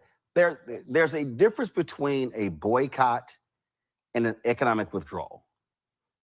An individual or a series of individuals can say, we're not shopping at the store. And in fact, today's announcement, you, Nina, as well as Jamal, no one said, hey, go back to Target. No one actually said that.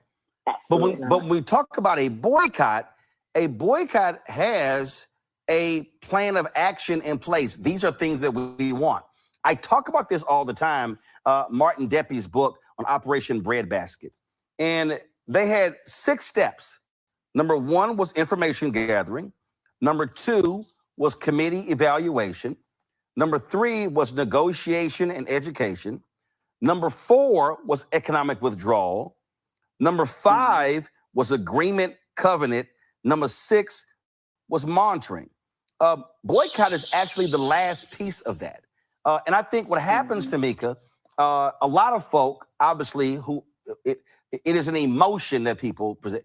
People yell boycott without understanding that you don't move in a boycott until you've done other things in order to go there. And that to me, and so when I'm seeing this reaction, I think people are not quite understanding when you have a boycott, there were demands. There were clear demands. We covered them extensively. We pushed it on social media. So did you. So did Nina. So did Jamal. So when people say, well, I didn't know about any demands, well, they were there. They were on the website. It was clear. Yeah, and it was announced from the beginning, again, of the fast. We talked about what those demands were. And I'll be clear, I realized that some people didn't know those demands existed because people would ask me or say to me, you guys don't have demands. You guys don't have a structure around this. And that simply was not true. And so some of it is just people not having information. But there's another side of this, and that is that people are 100% rightfully pissed off with Target. And they are not going to return, especially when you see headlines, which you know the headlines are going to come out in the most salacious way possible for the clickbait. And they're not always going to capture exactly what has been stated or exactly where the direction of any particular campaign is going. And I'm sure that there is some work that is being done by those who are interested parties to make it appear that we believe we can just tell people to go back to Target. Not one of us said that. In fact, at the press conference today, I made it clear that one of the issues that I have with the CEO and the leadership of Target is that they are unwilling, and I saw Senator Turner said the same thing, that they are unwilling to make a public acknowledgement outside of their staff meeting. A few weeks ago, the new CEO met with the staff members, and it was,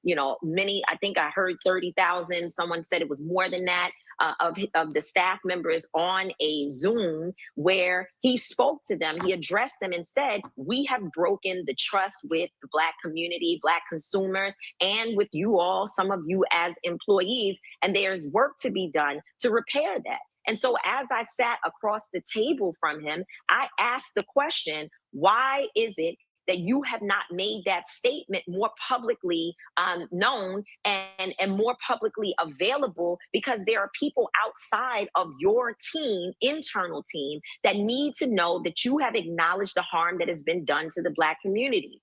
The statement that he, his return statement to me was that, they were going to think about the best ways to do that. He said he wasn't hiding from it, but they would figure it out. And we've made it clear to them multiple times that we want to see and hear him or someone who is in the position to speak to the specific harm, the upset, and the unrest that has happened between Target and the Black community. To date, that has not happened. Not that that would make me go back to Target, but if there was any way that I would even consider it based upon the information that I have about what they are doing and what they say they are going to continue to do, and that acknowledgement, I might decide that if I need something quick, I don't have to drive miles to go get it. I might. But at this point, there is nothing that will make me return to Target. I am still 100% locked down in this boycott. And as you have mentioned, there are people who have various issues. There are folks who are concerned about ICE and whether or not Target is protecting individuals who are being threatened and vulnerable by the ICE raids that are happening across the nation. We stand in solidarity with them. There are many people who are in the local community where Target is headquartered who are saying we are not going to stop the boycott, and they shouldn't. And I stand in solidarity with them as well. People have decided, as you said, that an economic withdrawal of Target has happened, and I am one of those individuals who will not be going back. Now, I also would say, and I said it today at the press conference, that we don't get as much time as we would like to speak, but I did touch on the question of how we evolve. As we know, the Target fast, we've said, is it has ended. However, what are we going to do next? What is the evolution even beyond Target? Mm-hmm. Which companies are next? Who else do we want to hold accountable? And how can we come together to see to it that other companies experience a $12 billion loss in market market share value. That is something that we have done together, that we have forced Target to drop from the Forbes, whatever best businesses, I guess. I'm sure you know the accurate description of a list that they dropped from, where Forbes said they fell from grace. And so we did that. That's our collective power. And again, Target is important. The work should continue. However, there are other companies that are hiding. They are not receiving the same pressure and the same type of accountability as we have placed on Target. And I want to be a part of those conversations and that work as well. And let me say that we did that. We held, when we think about Reverend Jackson and the work that he did around, looking at economic power for Black folks, and been involved, of course, in boycotts and other work to bring corporations to the table. We went to Rainbow Push and hosted a roundtable with individuals who are holding boycotts for Tesla, for Spotify, and for a number of other companies. I don't want to miss anyone. But there were people who came to the table to say, we're doing the work and we want to be in coalition. Where we feel that we come in, and what I want to say to our people is that Black folks also have to look at how we use the $1.4 trillion of our spending to hold people accountable, particularly for the issues that impact our community. And let me say this here. You talked about local organizers continuing. This was a Instagram post that Nikema Williams put out. She said, quote, "We're still boycotting Target. Don't believe the lies from Pastor Jamal Bryant, Tamika Mallory, and Nina Turner. They didn't start the boycott. We did." I have consistently said on this show, I've laid out the timeline of what took place. And that is January 24th, January 25th, what Nina Turner's group called for, what Nikema and others called for in Minneapolis, you joining them. Jamal started the boycott beginning February 1st. The Jamal's Target fast beginning March 5th. And so the reality is no one person owned this. No one person controlled it. Mm-hmm. And I've had people hit me and I've said, hey, if you're an organization and you want to continue boycotting, you can do this. These are, I said, these are three individuals who have been involved in it, who have part and worked with it, who announced how they are moving forward. That doesn't dictate what somebody else can do. A church denomination, another organization, they can say, we're going to continue. Everybody has that right. That's right. Yes. Well, let me just also say that I've never claimed that I started a boycott. I've never said it. I haven't said it on this show. I haven't said it to you. I haven't said it on any other show. I've never even said it in an article. In fact, when Senator Turner called me in January, and thank you, Roland, for what I'm about to say, February 12th, I had a new book coming out. Right. And so I have to be honest in saying that, I was trying to get on shows and to be in front of the public to promote my book, which is my memoir about my personal life. And so while I was involved and I was doing much of the work behind the scenes, I was not attempting to play a very public role. I mean, obviously, I have a major platform. So when I posted that I have joined the boycott and that I'm going to be a part of the organizing efforts, there are different entities that took that message and they ran with it and did whatever they chose to do. But if you go back and listen to my statements early on, I was very clear that there were a number of other people. I called individuals by name.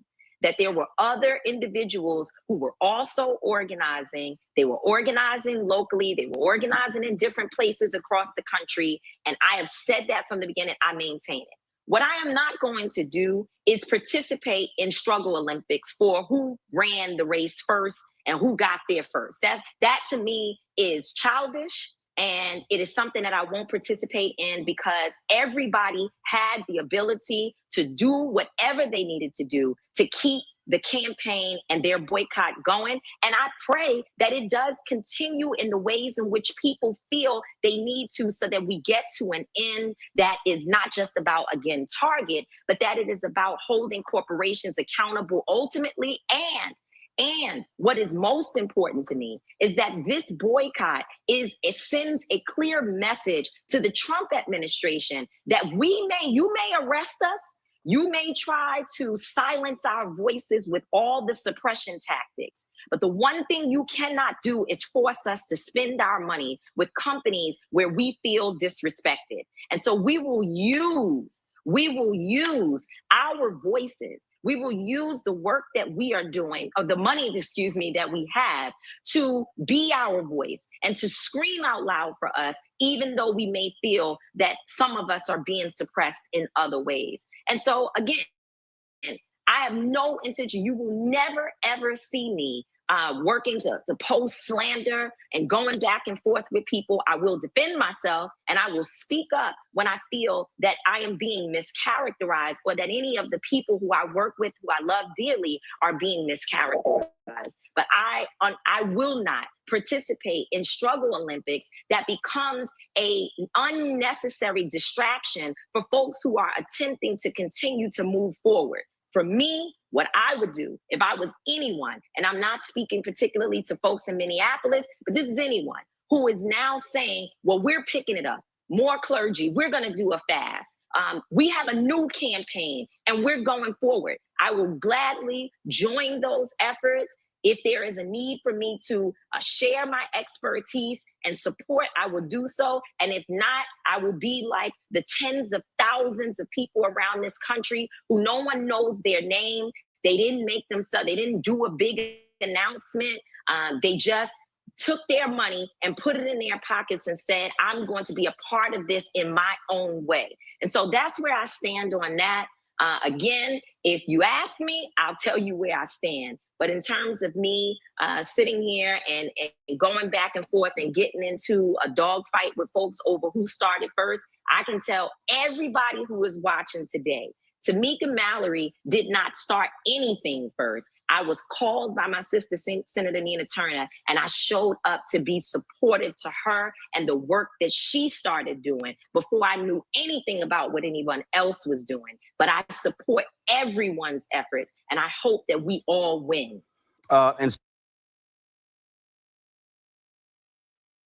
All right, y'all. So that was excellently said. There is just a little bit more, left to that live that she can speak on, but we are going to move forward.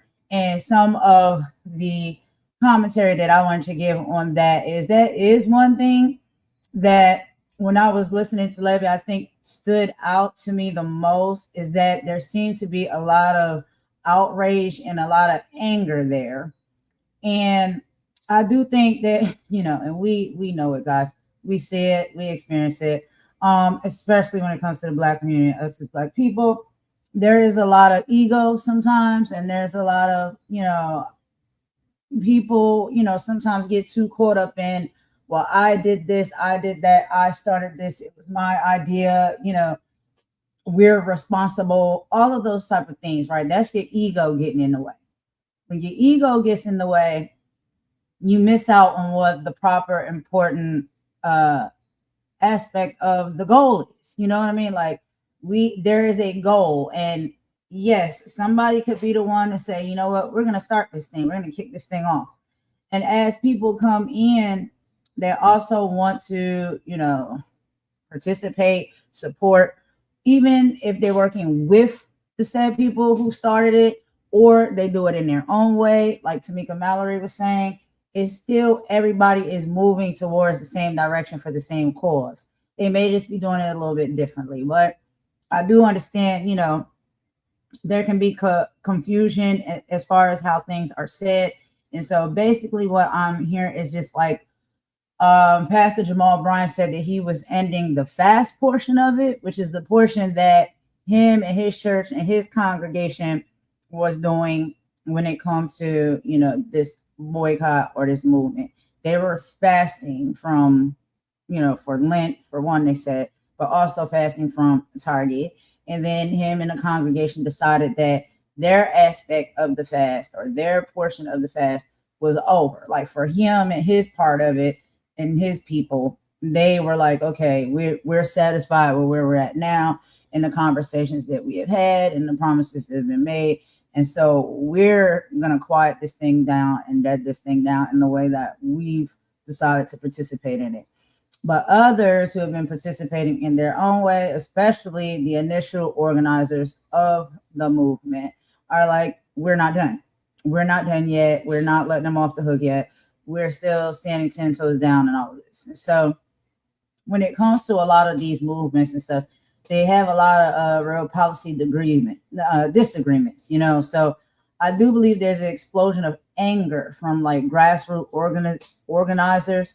And it suggests that this is a deeply rooted in like respect, ego, hierarchy of Black leadership. And also, you know, the divide that there still continues to be between female and male, whatever. But they feel as though, and they say here, that there is a thing such as the parachute problem, which based on ego. Okay. This is a long-standing tension that typically happens in activism, and it's called parachuting.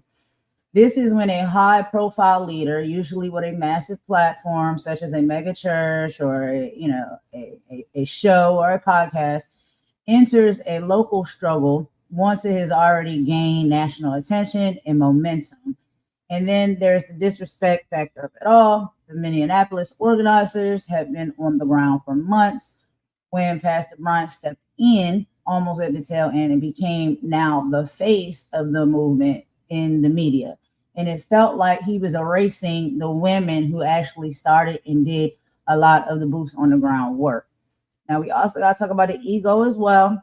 So declaring a victory and calling off a boycott that you didn't start is seen as a major ego move. It signals that I'm the only one powerful enough to end this. But he ended it for the portion of it that I guess he was participating in, not the entire movement. And I think once that was brought to his attention, he understood that and came back around, you know, to say, you know, I guess he did not word things properly. He did not, you know, relay that to the public properly as far as what exactly it was he was ending. But yeah, we're going to move on from this topic, y'all, because this one has been playing for quite a bit. And so let's just take a quick song break. And after we come back from the song break, we're going to get into our next topic. And of course, the rest of them, y'all, is going to be about Trump. It's always about Trump. But we got to talk about, you know, basically how we're seeing Trump as a puppet. He seems to be on strings, you know, when it comes to especially these nuclear wars that we're seeing happening right now. He seems to be a puppet on strings that's being controlled by other leadership around the world, especially, you know, Netanyahu. So I don't know. We're going to get into some conversation around that, and y'all can let me know what y'all think. But yeah, it doesn't seem like he's in too much of control. It seems like he's been played like a fiddle. But we'll get into that in just a moment after this song break. We'll be right back.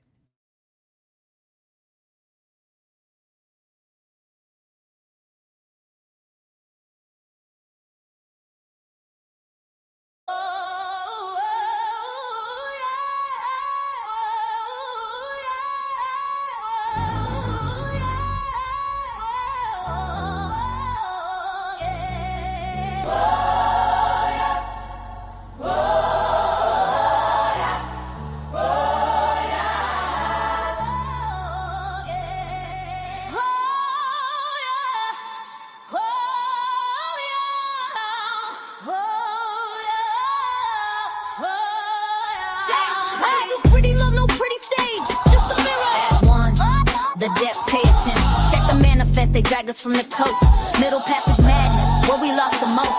Packed in hoes like cargo, spirits in a cage. Built a brand new nation, lived a life of rage. Yeah, we were the property, the 3/5 compromise.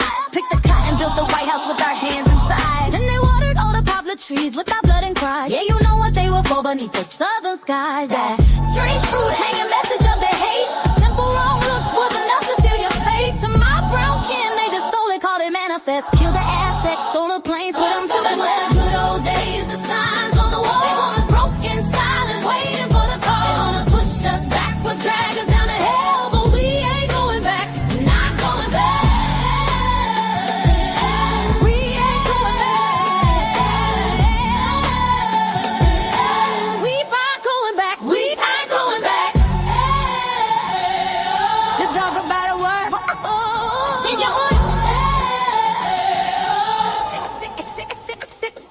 talk about a word.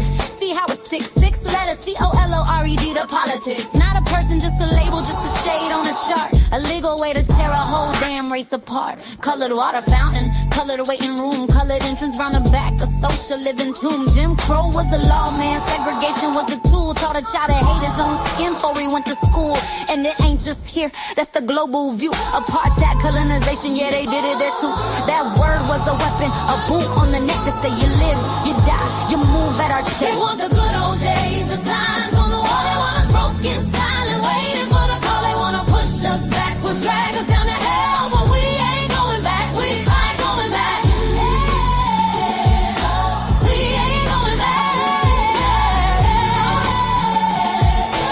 We ain't going back. We ain't going back. Don't you dare say it's repeating. It never stops. They just got new suits, new slogans, new cops. They ban the books that tell the truth of Act 1. They call a protest riot soon as the marching's done. They tell us get over it, it wasn't us. While they build the same systems of them and us. Gerrymander the district, choke the money from the school. Praise the good old days while they fill the modern jails. This is the warning, this is the last stand. We learned your lessons, now we understand. We are the children of the ones you couldn't break. We are the dream that you could never ever take. We are the fire you tried to douse with ice. We paid the cost, we ain't gon' pay it twice. You want us back in chains, you want us on our knees. We'd rather die right here standing on our feet. This ain't a threat, this is a promise we fulfill. We ain't ever going back. Oh yeah, it must be you start to say we ain't going back.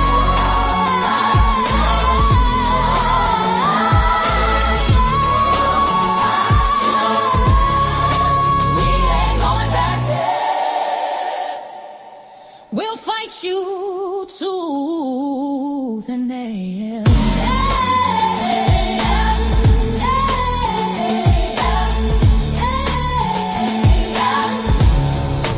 We ain't going back. All right, y'all. So we're going to go ahead and get into our next topic we'll be talking about. And this, of course, is wrapped around, of course, none other than Trump. And this will be from IHIP News, which is Jennifer Welch and Angie Pumps, and also known as I've Had It podcast. But on this episode, she'll be sitting down with Dr. Mark Lamont Hill, and they'll be having a conversation around Trump being dog walk. So the argument is that Israeli Prime Minister Benjamin Netanyahu used the same flawed intelligence tactics from the early 2000s to convince the Trump administration that Iran was just days away from a nuclear breakout. We also have genocide claims. Critics argue that the current military campaign in Iran is not just about nuclear facilities, but a systemic destruction of Iranian infrastructure, like Kark's Island, that will lead to mass starvation and economic collapse, effectively committing a second genocide alongside the ongoing situation in Gaza. We also have the nuclear threat. Now, Jennifer on IHIP News reports that by striking Iranian soil directly, the U.S. and Israel have pushed the world closer to a nuclear exchange that at any point since the Cold War. The dog walk meta. The term dog walk refers to the belief that Netanyahu is the master strategist, while Trump is simply following along to appear tough, despite the high risk of American soldier unalivings and global economic ruin. So we will be getting into this explosive report and conversation between Jennifer and Mark Lamont Hill. So let me go ahead and get this audio started for you guys, and we'll talk about it as we go.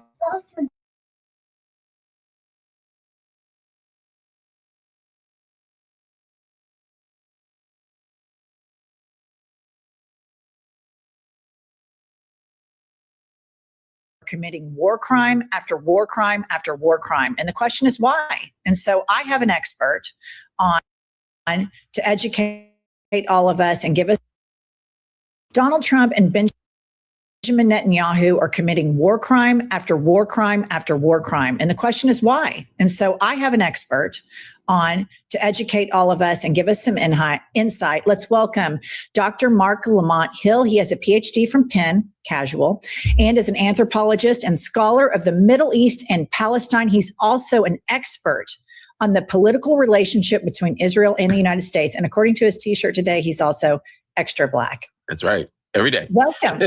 Good to see you. Thank you for having me.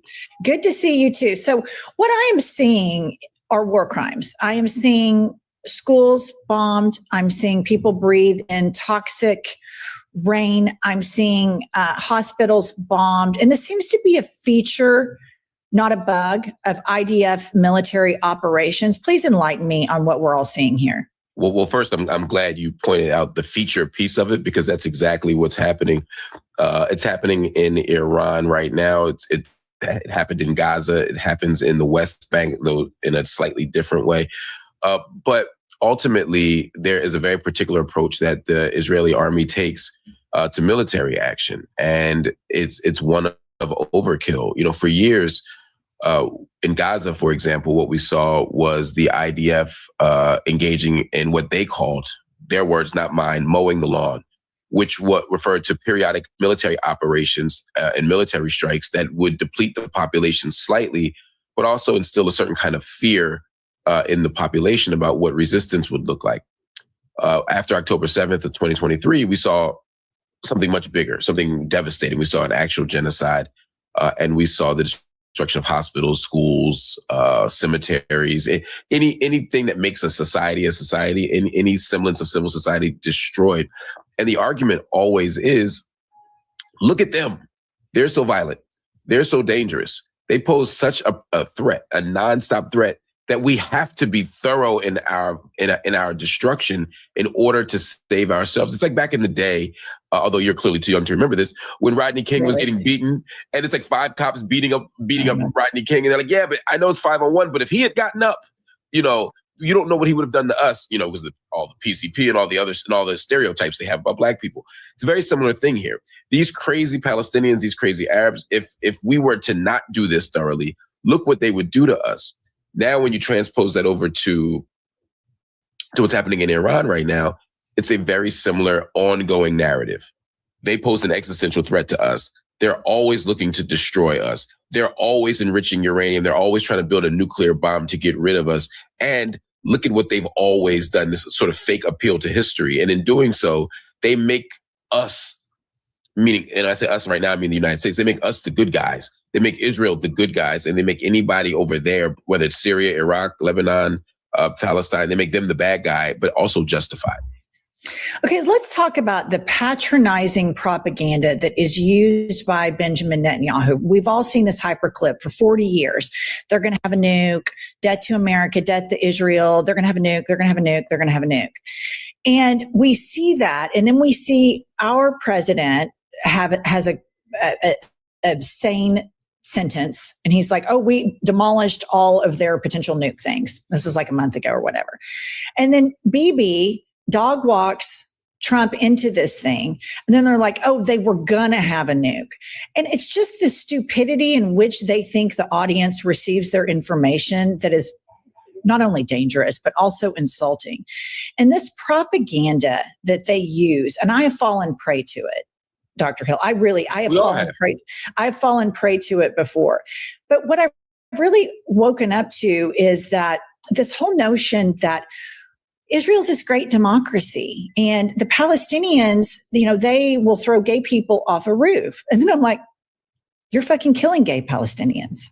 So what kind of democracy do you have? Like, what kind of democracy is that? Do you follow zero rule of law? And then they keep electing Benjamin Netanyahu. And so is it a cultural problem over there where everybody's so propagandized for all of this violence? It's a good question. I think there are a few things happening. One, we're all propagandized. You're not the only one who falls victim to it. I remember being a kid of growing up in the 80s and 90s watching the WWF and watching, from the moment the Iron Sheik wins the title by stealing it from Bob Backlund, which happens right at the time of the 1979, the Iranian Revolution. And Hulk Hogan comes and saves the day, and he's a real American, and there's Sergeant Slaughter and Hulk Hogan and the Iron Sheik and Nikolai Bo. From the moment that happens, we're taught to look at different countries, different ethnicities, different identities differently, whether it's the Rocky movies, you can look at, we're all socialized, right? When you add that to news media, which for years didn't even want to say the name or the word Palestinian, they were just Arabs. Do you see the kind of passing jokes on TV shows that I love, like the Golden Girls, where they're making PLO jokes, anti-PLO jokes, right? There's a way they were all kind of socialized. Then when you add that to the political narratives, it gets very, very dangerous. This idea that the U.S. wants peace and the brown people always want war, that they're always perpetually, perennially, and preternaturally violent. They can't help but be violent. All they do is fight, and that's all they've ever done. This becomes the narrative. And I think Israeli society buys into that narrative the same way American society or French society or German society buys into that narrative. However, I do think it's a little more complicated, and I think there's a little less room for grace at times. When you go to places like Jerusalem, where I've spent the last decade or so doing research, I see settlers taking people's homes. I see settlers saying, look, if I don't take the home, someone else is, so why not me? That's not an abstract narrative. I understand that this home belongs to a Palestinian and now it does not, because of the choice that I'm making. So I don't want to let them off the hook. People say, I hear Bernie Sanders say this all the time, I don't support Netanyahu's right-wing agenda. That's a way of framing the problem in Israel as a problem of Netanyahu. And that's not enough. Netanyahu is a jerk, sure. Netanyahu, when he gets out of office, may walk into a prison cell because of crimes he's committed. Netanyahu is a warmonger when it comes to Israel. Netanyahu and Trump make the perfect bromance because they're the same person. We get it. But Israeli society is structured in a way that produces inequality. It's not a Netanyahu state, it's an apartheid state. There are people who get different rules and rights, levels of access based on whether or not they're one identity or another. That is the problem with Israeli society. It's not a problem of leadership. If you brought in the most progressive leader ever, if the society stays the same, if we continue to have admissions councils in places like the Galilee, where even Black and brown Jews can't live in the same neighborhood necessarily if they don't fit the cultural and social fabric of society. If we have places like the West Bank and East Jerusalem and Gaza, which are walled off from mainstream or from the actual Israeli state, again, some people have citizenship, other people do not. People talk about two-state solutions, but it's a one-state reality right now where Israel controls everything. They control the West Bank, they control Gaza, they control East Jerusalem, and yet Palestinians don't have equal rights. That is a fundamental problem. And right before October 7th, people said, oh, but the Israeli people were sticking up for themselves. They were marching in the streets to fight Netanyahu. And that's true. And the liberal Zionist wing of Israel said, absolutely, we don't like what he's trying to do with the courts. We don't like what he's doing with society. But they were fighting for more democracy among the people who they wanted to give democracy to. It's no different than fighting to keep us. It'd be no different than the North in times of slavery saying, look, we're going to, or rather the South saying, look, we're going to continue to fight. We want to hold on to the South. We want the South to be fair. We want everybody to have a vote, not the enslaved people, but everybody else. And we're going to fight to make sure that women have a right, but not those Black women. That's what's happening right now. They were fighting for a liberal Zionist vision, not a democratic vision. Okay, so you speak about Trump and Netanyahu being perfect bromance, not strange bedfellows, perfect bedfellows. And you speak about if Netanyahu drops dead or goes to prison, you still have a cultural problem. And I think in the United States, if Trump drops dead or goes to prison, we still have a cultural problem. But what I see is the through line that a lot of Americans need to wake up to is you talk about apartheid in Israel, but let's talk about apartheid in the United States. For sure. Let's talk about the fact that just recently, when white women and men that look like me saw Renee Good and Alex Preddy shot, they were like, oh, oh my God, they are out of control. They are just over policing and just shooting innocent people. But the lesson for Americans is Black people have been telling us this for decades, and we are dismissive. We cede ground to right-wing media in that, oh, you shouldn't have resisted arrest and all of the propaganda surrounding this. My husband's a criminal defense attorney, and there's no question we have a two-tiered justice system. He has a client who is serving crazy amounts of time, a Black man, for crack cocaine. Life sentence on top of life sentence on top of life sentence. That would never happen to a white man. So is this a through line in Israeli society and American society that we all need to wake up to in order to get beyond this? When we do an autopsy on what led us into fascism, it started long before the incubation of all of this moment started long before that idiotic man came down the escalator. Please speak to that. I'm so glad you said that. I mean, again, this stuff is in the DNA of the nation. This nation was created on inequality. This nation was created on the exploitation and extraction of Black labor, and this idea, to your cultural point, that it's normal and that it's natural and that it makes sense. Of course, Black people should be doing this. Of course, Black people shouldn't be provided access to the same rights and privileges, et cetera, et cetera. And it lingers on until this day. And so when you talk about what happened to Renee Good, when you talk about the kind of moral panic and outrage that people saw when that white woman was killed, that is always what happens in this society. I think about when, John F. Kennedy walks through Harlem, in 1960, holding up a Black baby, and they dismiss it as a campaign stunt, They saw it as kind of cheap liberal political theater, like Bill Clinton playing the saxophone on Arsenio Hall, or Hillary Clinton in a church in Selma trying to clap on beat. It's like, this is what we do to make people happy. But you juxtapose that to Bobby Kennedy walking through West Virginia. He's in Appalachia holding up white babies. His belly's bloated. He's crying. Snot's coming out of his nose. That image very quickly becomes the image for the war on poverty, because white misery is less tolerable in this country. White pain is less tolerable in this country. When my uncles and aunts and cousins were getting locked up for crack, quite literally, like, no one was bugging out about it. In fact, we made laws and fake science to justify the arrest. Like you talked about the powder cocaine differential. That's one piece of it. And then again, the logic of the crackhead versus the cokehead, right? Your cokehead could be a cool frat boy. Your accountant could even be a cokehead. Your stockbroker. You could be a stockbroker. Your doctor. Exactly. But no one says, I got a great accountant. He's on crack. You can go to him. We don't do it. Even though they're the same drug. We make mythologies around it to justify the differences.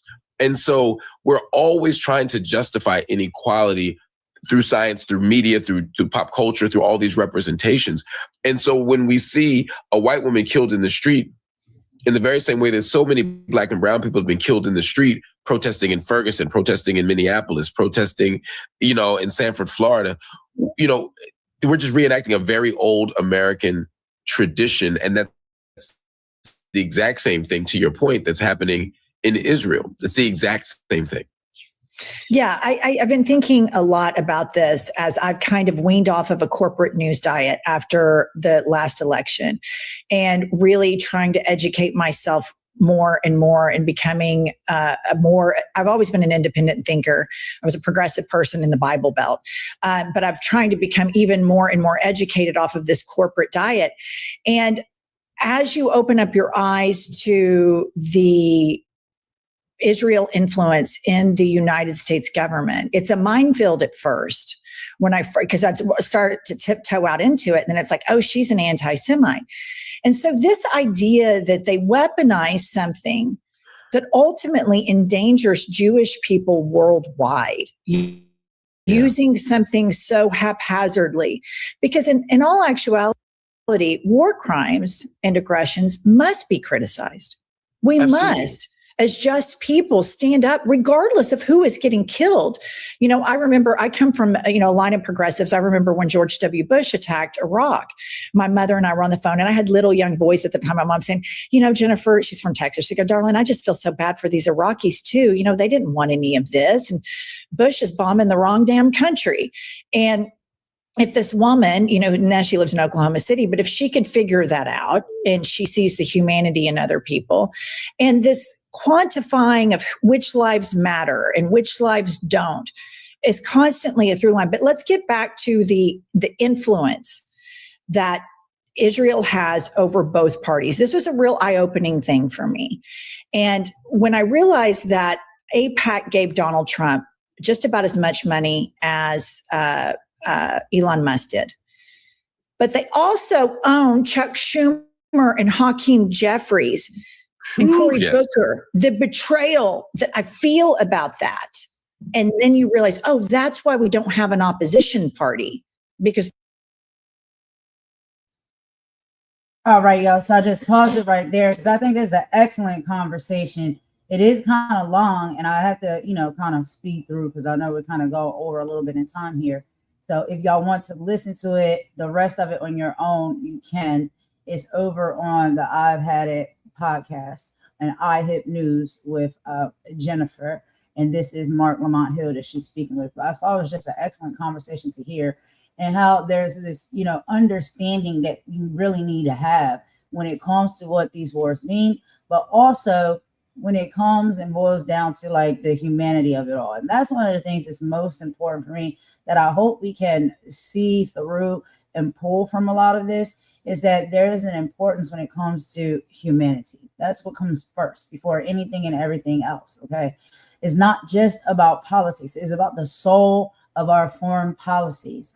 The term that is being used that President Trump is being dog walked into a nuclear level confrontation by Benjamin Netanyahu, but we have to look at the why. So Netanyahu is, I may be saying his name slightly wrong, or Netanyahu is how I say it, is a man that is also backed into a corner by his own people and his own legal troubles. He needs a war to stay in power, and he found the perfect partner in the U.S. with President Donald Trump, who wants to look tough on the world stage. But what does tough actually look like? Okay. The truth is, it looks like genocide of an infrastructure. When we hear about strikes on Carg Island, we hear oil, but we need to hear life. That island is a heartbeat of the Iranian economy. Destroying it doesn't just hurt the leaders in Tehran. It starves the mothers in Isfahan who can no longer afford milk. It freezes the grandmothers in Shiraz who has no heat.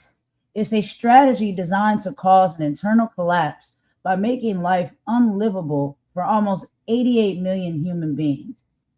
We're being told that this is just for fun or a quick win, but there is no such thing as a quick win when you're playing with nuclear fire in the lives of millions.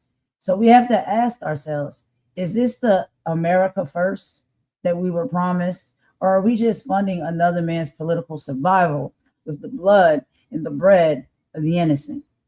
We have to find our empathy again, because once you destroy a nation's ability to survive, you can't just turn it back on. When the war is over, it continues because people are still left picking up the pieces and trying to figure out what their future lives are going to look like. Who really pays the price? Leaders making these decisions aren't the ones who will go hungry or lose their homes. It's always the working class or the civilians, both soldiers and local civilians. Have we learned anything in the last 20 years? We were told the same things about Iraq and Libya. Why are we falling for the same faulty intelligence again? And then we got to talk about the price of the gallon. When we hit their oil, our gas prices soar up. This war is a tax on the American poor to fund a war on the Iranian poor. So you see what I'm saying? It's just like, who really is benefiting from any of this if the people in both countries are the ones that are going to suffer the most? There's no need for these type of wars just because someone can't get their way or they're not getting the business deal that they want. So they have a temper tantrum and they decide to wage war. War only hurts the people. And we have to care more about one another than being selfish and only caring about one side. Because no matter if you're in the United States or America, or no matter if you're in Iran or Ukraine or Palestine, we all are human people with the same needs, basic foundational needs, the same structures of family, mother, father, maybe children, grandfather, grandmother, cousins, aunts, uncles, pets, homes, bills, things that we all need to survive. And when we see these type of wars raging where that's taken away from somebody in a split of a second, it's very sad to watch. And it's very hard to understand how anybody can rationalize those things by saying it's for oil, it's for minerals, it's for resources. A human life is worth more than a resource. But let's take a quick song break and we're going to get into our next topic so you can hear directly the nasty word from Trump's mouth, saying that he may just hit Iran again just for fun. Let me play this song and we'll be right back.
Just wage to earn. These are the needs, the bedrock and the base, the sacred ground of the whole human race. But the screaming and selling something cheap, while the real world babies cry themselves to sleep. We are human, blood and bone and soul, with a right to be loved, a right to be made whole.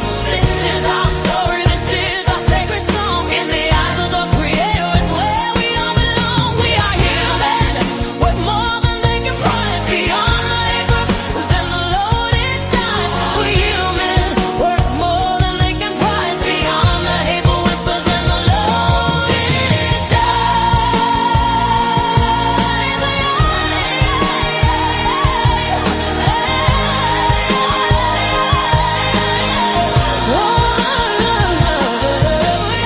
They're painting pictures twisted and real, teaching our children how they ought to feel.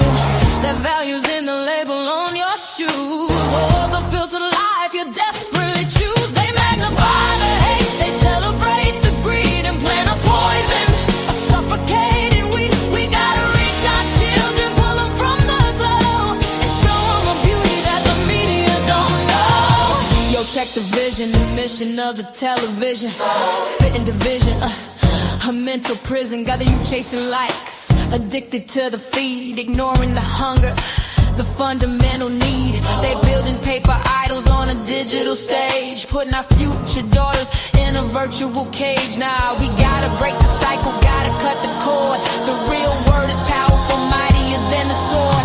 So we teach them about their history, Teach them about their grace. Teach them about the power in every single face. We are human, blood and bone and soul, with a right to be loved, a right to be made whole. This is our story, this is our sacred song. In the eyes of the Creator, it's where we all belong. We are human, worth more than they can price, beyond the hateful whispers and the loaded dice. Human, worth more than they can price, beyond the hateful whispers and the loaded dice.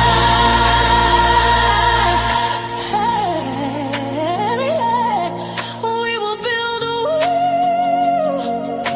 where every voice is heard and valued. Yeah.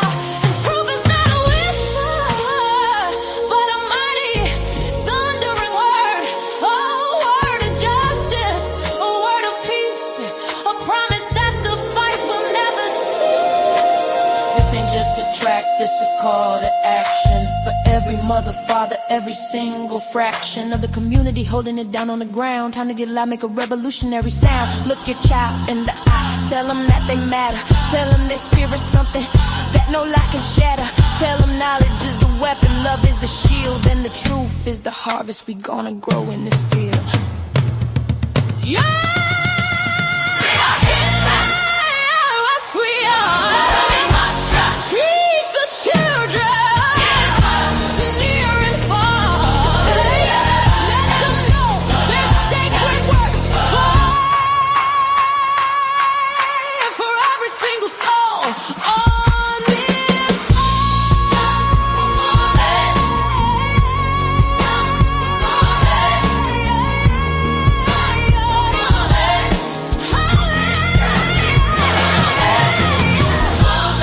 a right to live, a gift to get.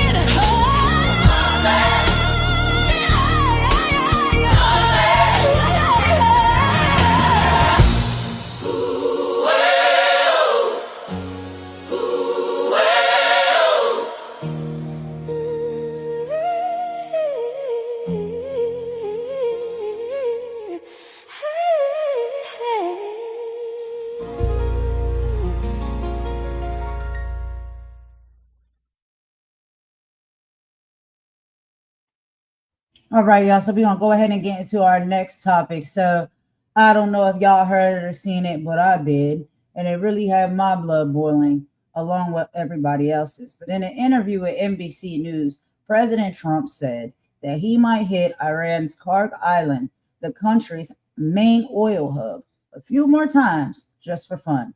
Let's be very clear.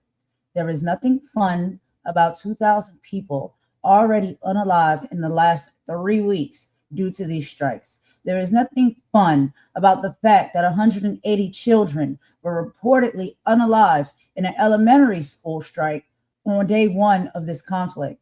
This is a nasty rhetoric that turns human suffering into a punchline. And what's even more outrageous, he admits that the Iranian regime is ready to talk, but he's saying no because he wants better terms. Greed. He is literally choosing more bombs over a ceasefire and a peace deal.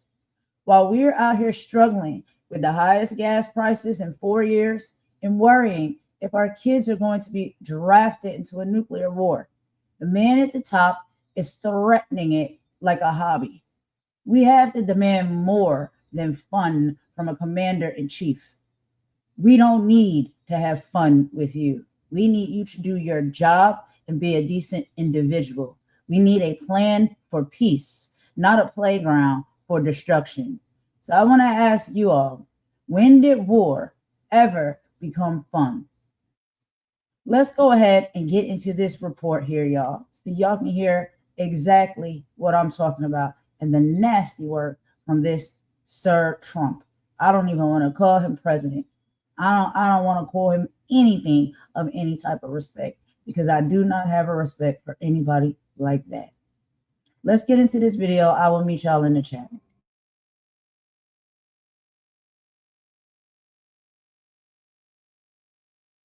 This morning, Sirens rang out in Tel Aviv and Israel as Israel's military says Iran launched another round of missiles toward the city.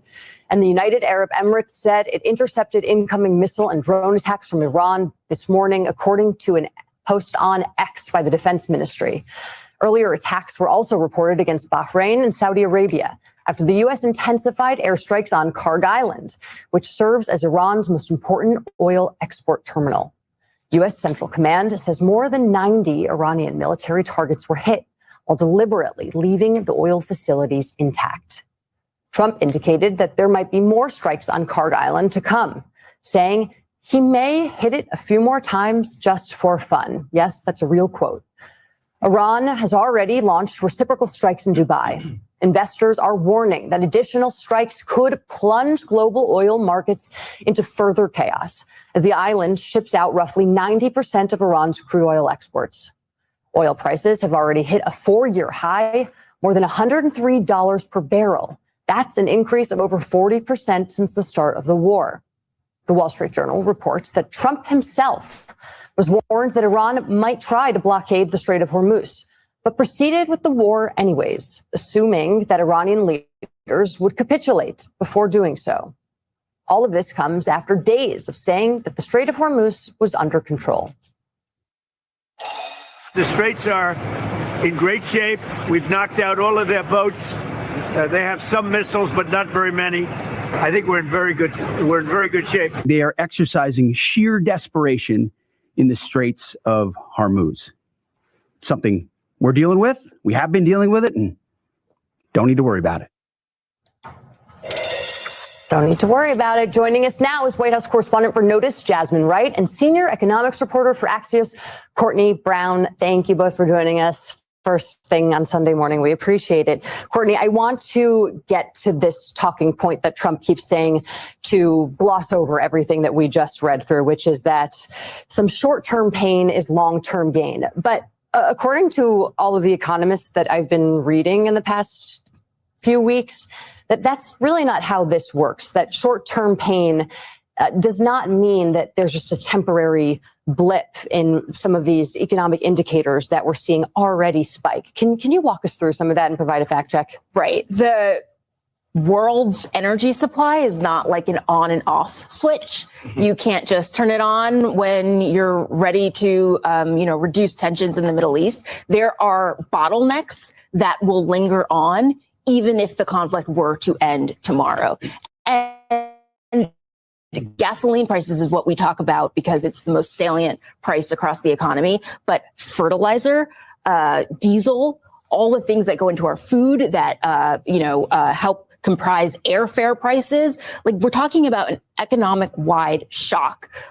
Really, at some of the worst times, we got a bunch of economic data on Friday. That was economic data that measured everything prior to the start of the war. Is that right? Pre-war baseline. GDP was revised down. And I know there was the government shutdown, but when you look at like the inner guts of the economy, which is consumer spending and investment, even that was revised down. So growth, very tepid, inflation higher. It's a stagflation scenario even before we talk about the shock to the energy supply. One of the things that has been confusing for me, Jasmine, is whether or not the president knew the possibility of the Strait of Hormuz causing issues for oil. So one, let's take a look at, all the times in which Iran struck ships in the Strait of Hormuz or threatened to close. So this is in 1980, the Iran-Iraq oil tanker wars, 2008, Iran-U.S. naval dispute, 2011 to 2012, Strait of Hormuz dispute, 2018, after Trump left Iran nuclear deal, 2019, attacks on oil tankers, 2025, post-Operation Midnight Hammer. The president, if he didn't know the risk, he should have known the risk. We can all look at this and say, oh, that would be bad. So is there anyone in the White House that raised their hand other than General Kane and said, this could be bad for the economy and so then bad for you politically? I mean, let's be clear. The Pentagon has a plan for every situation known to man. They have multiple plans, but it is the commander-in-chief. It is the Pentagon chief. It is folks like that are appointed that actually decide which plan to put in place and then move forward with that. And so, of course, the president was briefed on the fact that this could happen, that this could be something. The Washington Journal reported that he was briefed and decided that it wouldn't be that big of a deal, that he didn't think that Iran would go through with actually closing the strait. Obviously, we know that has not come to fruition because they have all but closed the strait. Specifically, they say U.S. and Israel tankers can't get through. You have to pay with Chinese yen now. I mean, they're putting a lot of conditions. We may strike if you don't get approval. And so, I think that the White House has made their calculus. And so now they're basically trying to deal with it. But it is I think this is another situation in which they're asking us to believe something that Americans are seeing with their own eyes, which is that obviously if there was a lot of planning for it, the planning in place isn't actually effectuating the change that they want, because people are seeing their gas prices go up. And they're also seeing now the president say our allies should get involved in the fight and help us keep the strait open. Well, Courtney, speaking of asking us to believe something and also getting our allies involved, the president said recently that in terms of, we're going to escort ships. The U.S. Navy is going to escort ships through the Strait of Hormuz, and we've got all these allies who are going to help us with that. I have yet to hear any ally say that they're going to do any such thing. Have you heard anything from Japan, France, the UK, maybe even China saying, we're going to escort ships? The opposite. I think they're kind of like in emergency mode. We saw the EU meet this week, I believe, and say, okay, our energy supply is going to be impacted by this conflict. And so we need to get together and figure out a plan to release more oil into the market. We need to do something about this. It's less about how do we help and more about how are we going to offset the impact to our own economy from this war. I want to follow up real quickly, because our friend and colleague Ayman Mohyeldin had an interview with the Iranian foreign minister. And here's what he had to say when was asked about the closing of the Strait of Hormuz. Watch this. Will the Straits of Hormuz remain closed so long as this war continues? Well, as a matter of fact, the Strait of Hormuz is open. It is only closed to the tankers and ships belong to our enemies, to those who are attacking us and their allies. Others are free to pass. Of course, many of them prefer not because of their security concerns. This has nothing to do with us. So I wanted to play that because it's like, strait's open. Unless you're right, crying to the United States or affiliated with the United States. How do you think this comment from the foreign minister will impact the oil market when they open later today, Eastern time? I do not feel, I really do feel for energy traders, because they were really put through it this week. When I think about the Energy Secretary Chris Wright's post on social media that sent energy markets, swinging wildly because he had mistakenly said that, things were getting escorted through the strait. I think it's going to be a wild ride. Energy markets are supposed to be boring, by the way. Yeah. The fact that we're sitting here on a Sunday morning talking about energy markets, energy futures, something is wrong, right? It's not supposed to have these big, ginormous swings. It's a volatile backdrop that the economy just really doesn't need right now. So, Jasmine, do you know how close the White House is to actually being able to accomplish what Chris Wright mistakenly said that they're going to do, which is accompany ships along the Strait of Hormuz? I mean, are there any conversations happening that indicate that this is something that the U.S. military in this moment actually has the capability of being able to execute? Well, the conversations are ongoing. I know the military said that they probably wouldn't be able to actually do it until later on this week. The president said last night in that interview with Kristen Welker that he didn't believe it was necessary as of yet. And so I think that that's still a question mark. Fundamentally, though, the White House believes that the president will make the decision to stop this war when he feels it, and that in his bones. But that is also going to be in addition to what the military says. If the military says that they have achieved all those objectives that they have now refined after a week, including taking away their missile capabilities and the like, then the president will make that decision. But they don't see that happening in the next week or 2 weeks. I mean, they're not putting a timeline on it, but they're basically saying that even though outside allies of the president are telling him to pull this back, that it's becoming a political issue for you, that the president is steadfast in wanting to make sure that this ends in a victory the way that he deems it so. And that could mean that this goes on for a couple more weeks. I think that's really important. And folks have said it on this show and others around the network. When you are in war, everybody gets a vote on how it ends and what the actual impacts are. So Iran will get a vote in that Russia, who is assisting, according to reports, Iran in certain ways. Before we go to the break, guys, I want to read the 6 airmen who were killed in the Iraq refueling plane crash. These names were released from the Pentagon just last night. If we can throw that up there. We have Major John A. Klinner, 33 years old, Captain Ariana G. Savino, 31, Technical Sergeant Ashley B. Pruitt, 34, Captain Seth R. Koval, 38, Captain Curtis J. Angst, 30, Technical Sergeant Tyler H. Simmons, 28. So far, at least 13 Americans that we know of have died due to the war with Iran. And it is really important for us to remember this because the president of the United States has still not given a lot of explanation about why we're doing this, how we're doing this. There's a lot of confusion. And as a military brat myself, I understand the people that go and fight in these wars, they do so willingly, but they also deserve an answer. And most importantly, especially their families left behind deserve an answer of why they lost their lives.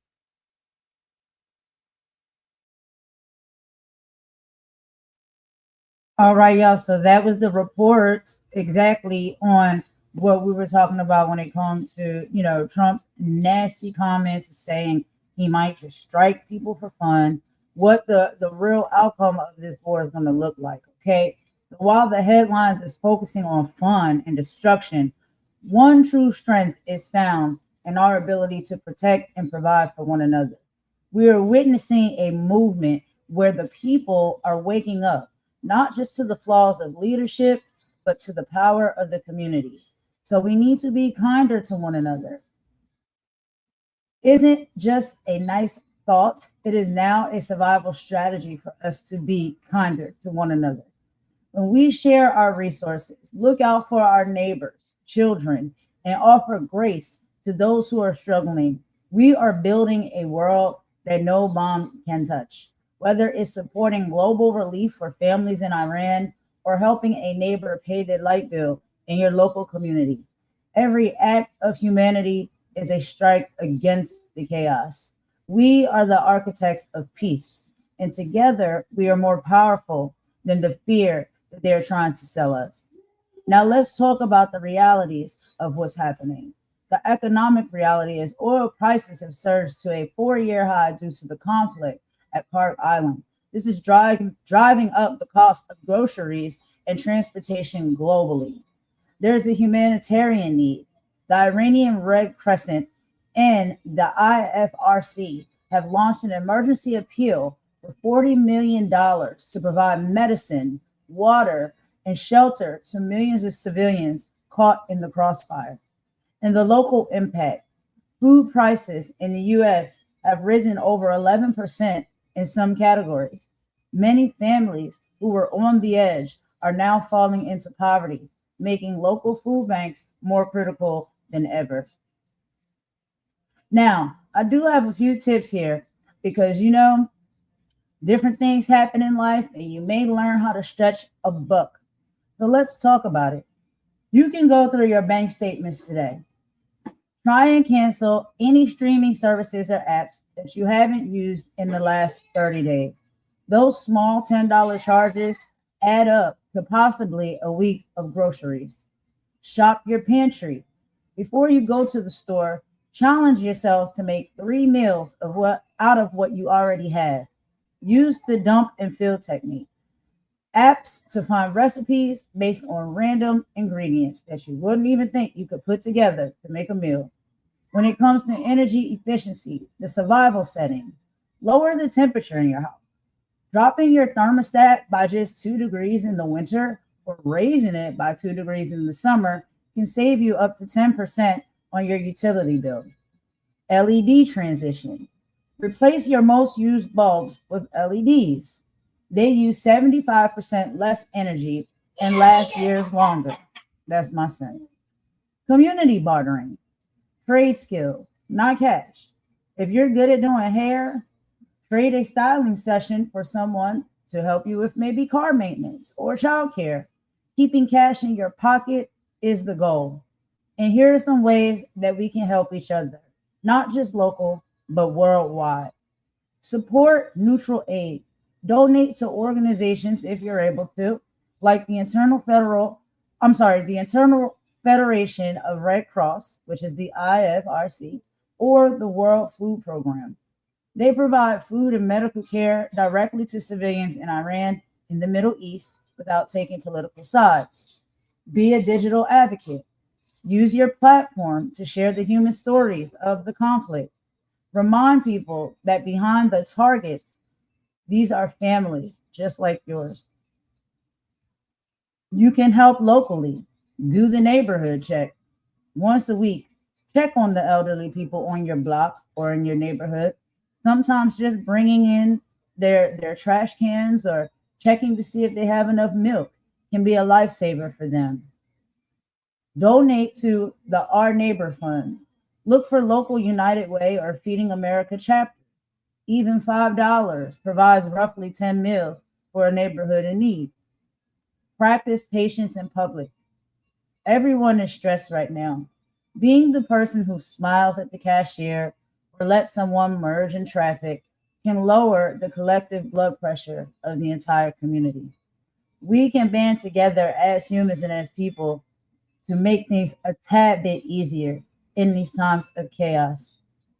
But anyway, y'all, we are going to get into our final video, our final conversation for this live. I do have one song to play before we get into it, and it will be with a hint of comedy because it'll be from none other than Reese Waters. You know, that's my favorite guy right now that I watch on YouTube.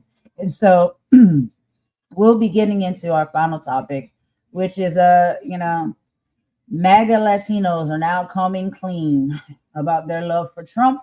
And I guess they are seeing that maybe they made the wrong decision, but we all make wrong decisions and mistakes sometimes. We'll get into that in just a moment after this song. I'll be right back.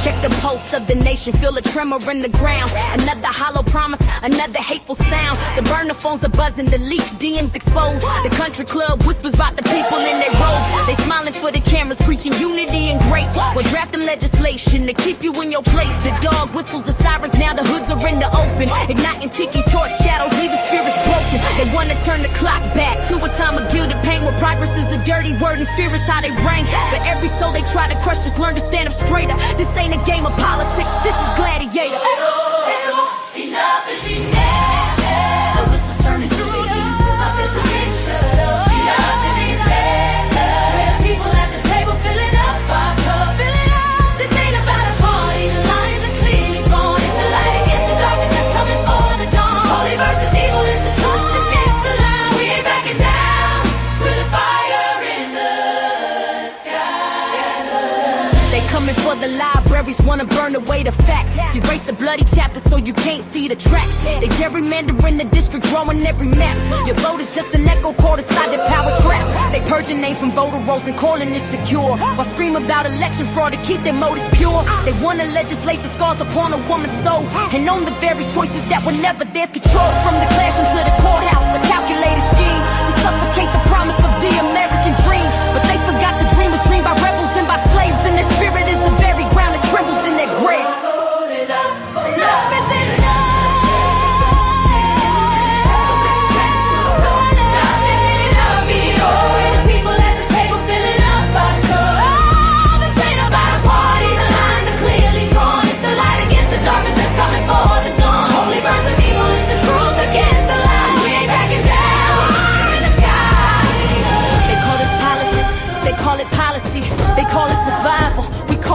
irony.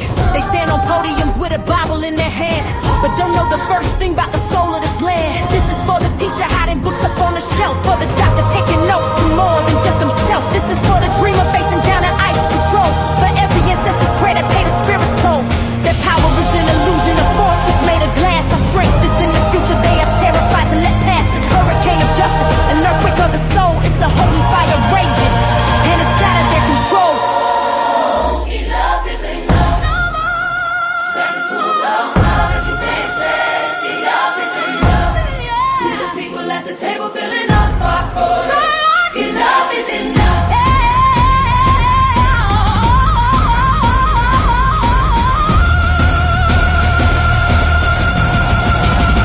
Enough is enough.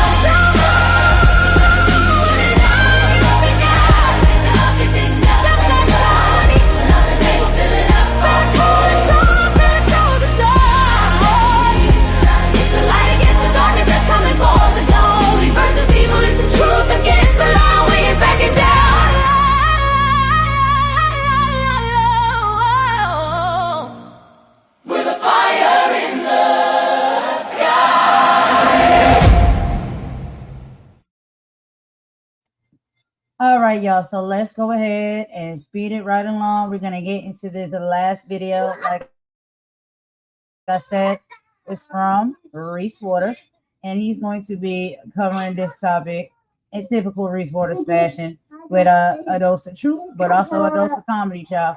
Let's go ahead and get into it, and I will meet y'all in the chat while little JJ keeps making noise in the background. I'll see y'all in the chat.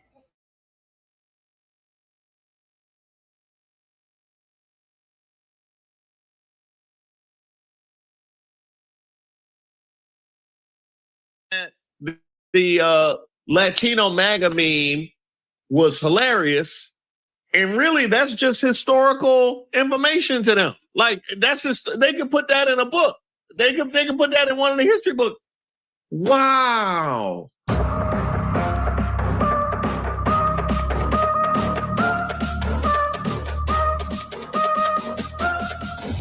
Shout out to all the subscribers and the members here on the channel. Don't forget to like the video. My name is Reese Waters, and I'm trouble. Now, this all started in the aftermath of the Texas primary. I will vote for Donald Trump, even though he keep deporting y'all. I will vote for Donald Trump, he been snatching all y'all kids from y'all. I will vote for Donald Trump, he got white people kidnapping y'all. Ay, ay, ay, ay, por Dios. Ay, por Dios, yo voy a votar por Donald Trump.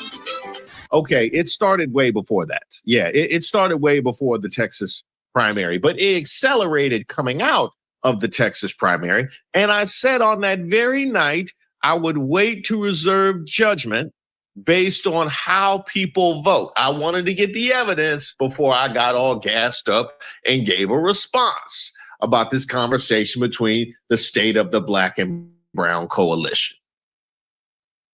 Well, that was before I saw this. Oh, no.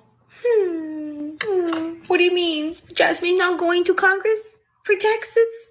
Oh, Crockett. A girl can only dream.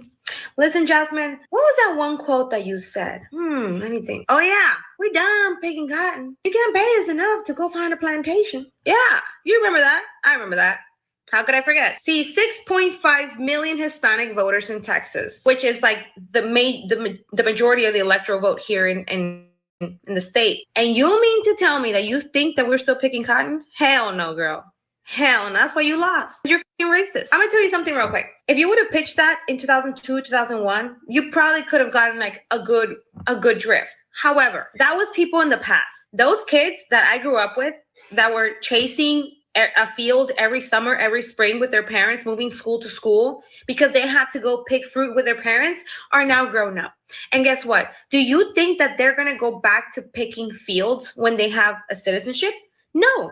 As a matter of fact, they're not even looking to vote for blue people with blue policies that put their parents in fields. No, some of them are real estate investors, business owners. They're passing down generational wealth. And you think that they're picking cotton. You out of your goddamn mind. I'm going to remind you real quick. The majority of the Latino voters for Trump here in Texas live in the southern border. You know what happened in the southern border? No. Why? Because neither you nor Kamala have the balls to go down there. I'm going to tell you what happened. Along the Texas border, poverty levels are sky high as it is. When you import a bunch of riffraff from third world countries and they end up in those southern border towns, they strain the resources for those people. Those people can't even survive. And then you're bringing in all this riffraff with a CBP1 app, Ticketmaster to the United States, and you leave them there. That's why our governor had to ship all those people out. And then y'all complain, oh, you were shipping on. Yeah, because you guys brought them here. You blue people brought them here to Texas, and the southern towns were suffering. Not only that, but there was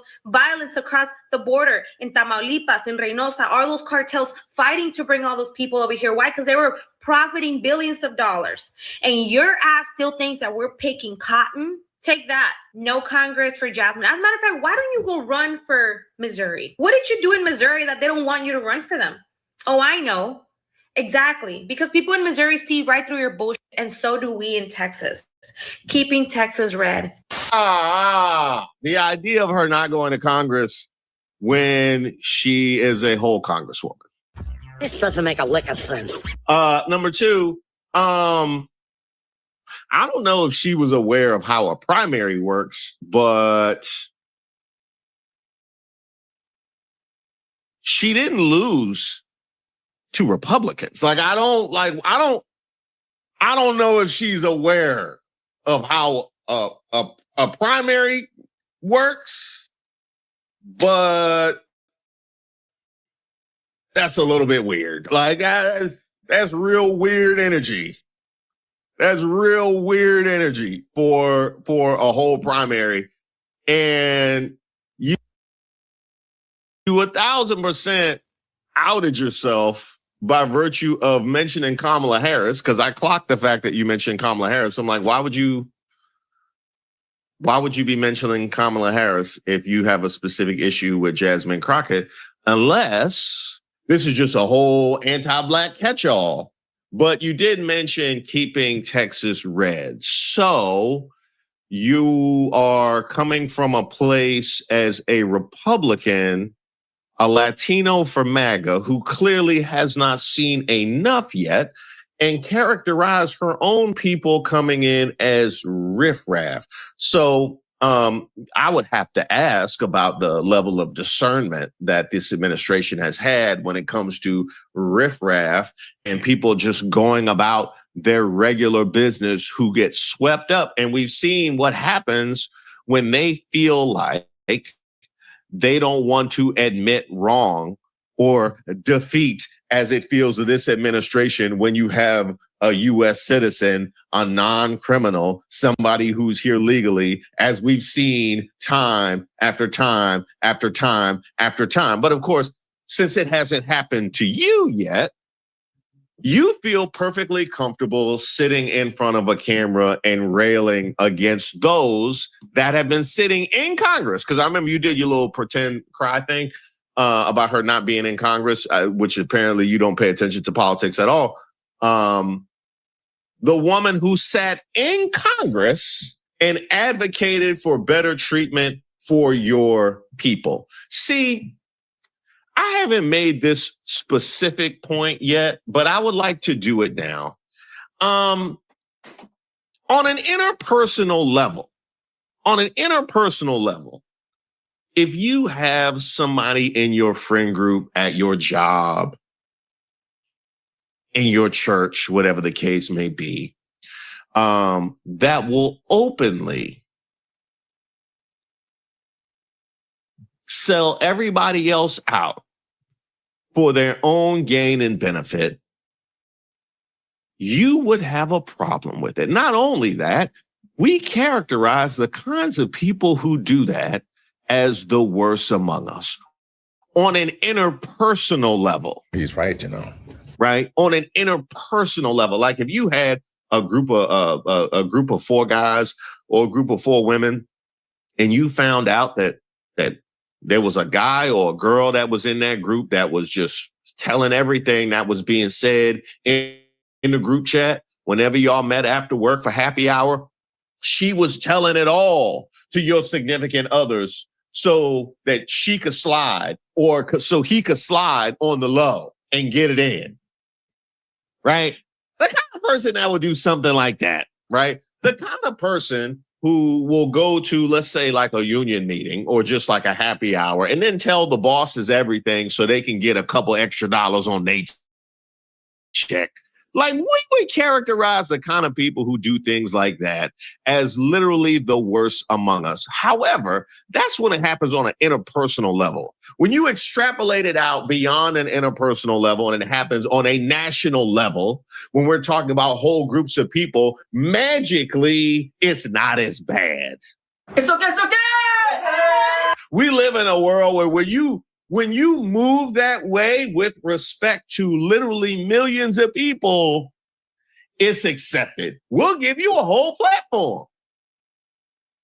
And we'll amplify it. Won't we, Black MAGA?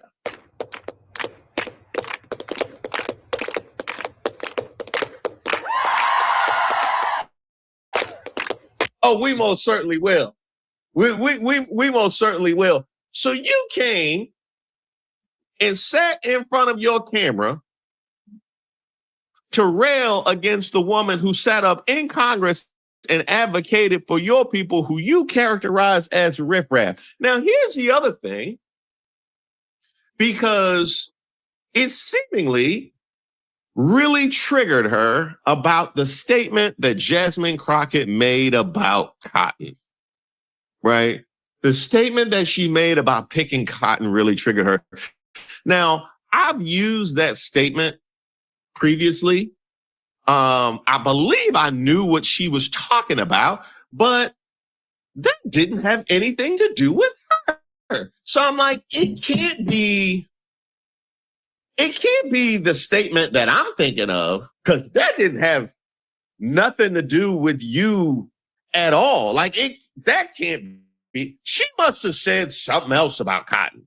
Right? She must say something else, or she talking about a different Crockett.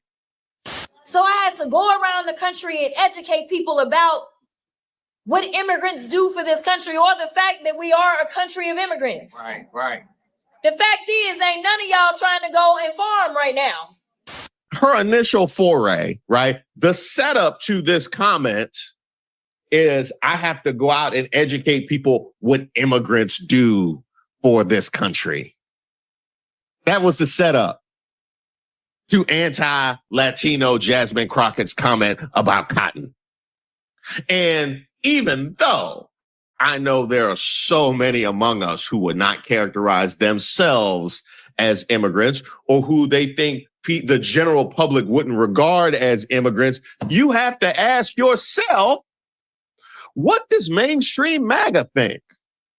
How do they characterize you? Do they delineate? I don't think so. I don't think so. That's a conversation that needs to be had. We need to stop asking people how they characterize themselves, because we recognize that mirror be lying to a whole lot of people. Damn. That mirror be lying to a whole lot of people. So the conversation is not what you see and how you think about you. How did they think about you? Congratulations. You played yourself. I'm not going to argue with you. You can be right wing. That's fine. That's fine. How do they characterize? Let's be honest about that. Can we be honest about that?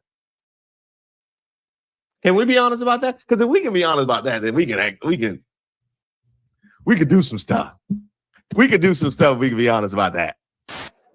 Okay, so I'm lying. Raise your hands.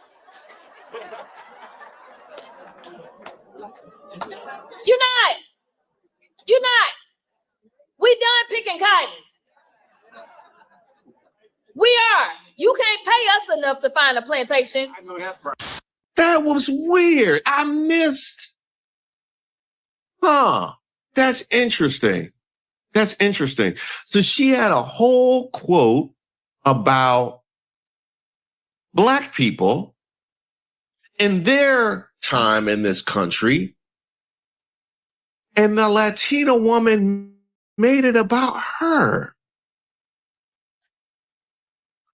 Had whole energy towards it. That's not the first time. That's not the first time that I've heard. It's not like she's just she's the only person that I've heard characterize that statement as being racist and anti-Latino. And it's fascinating because I didn't. Is the whitewashing of history just so deep and thorough that the Black experience has been eradicated completely? Apparently it has.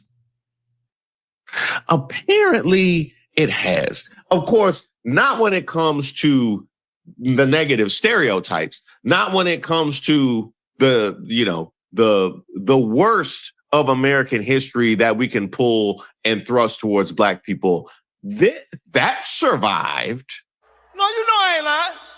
But not the toil of our people in the fields picking cotton that she was referring to.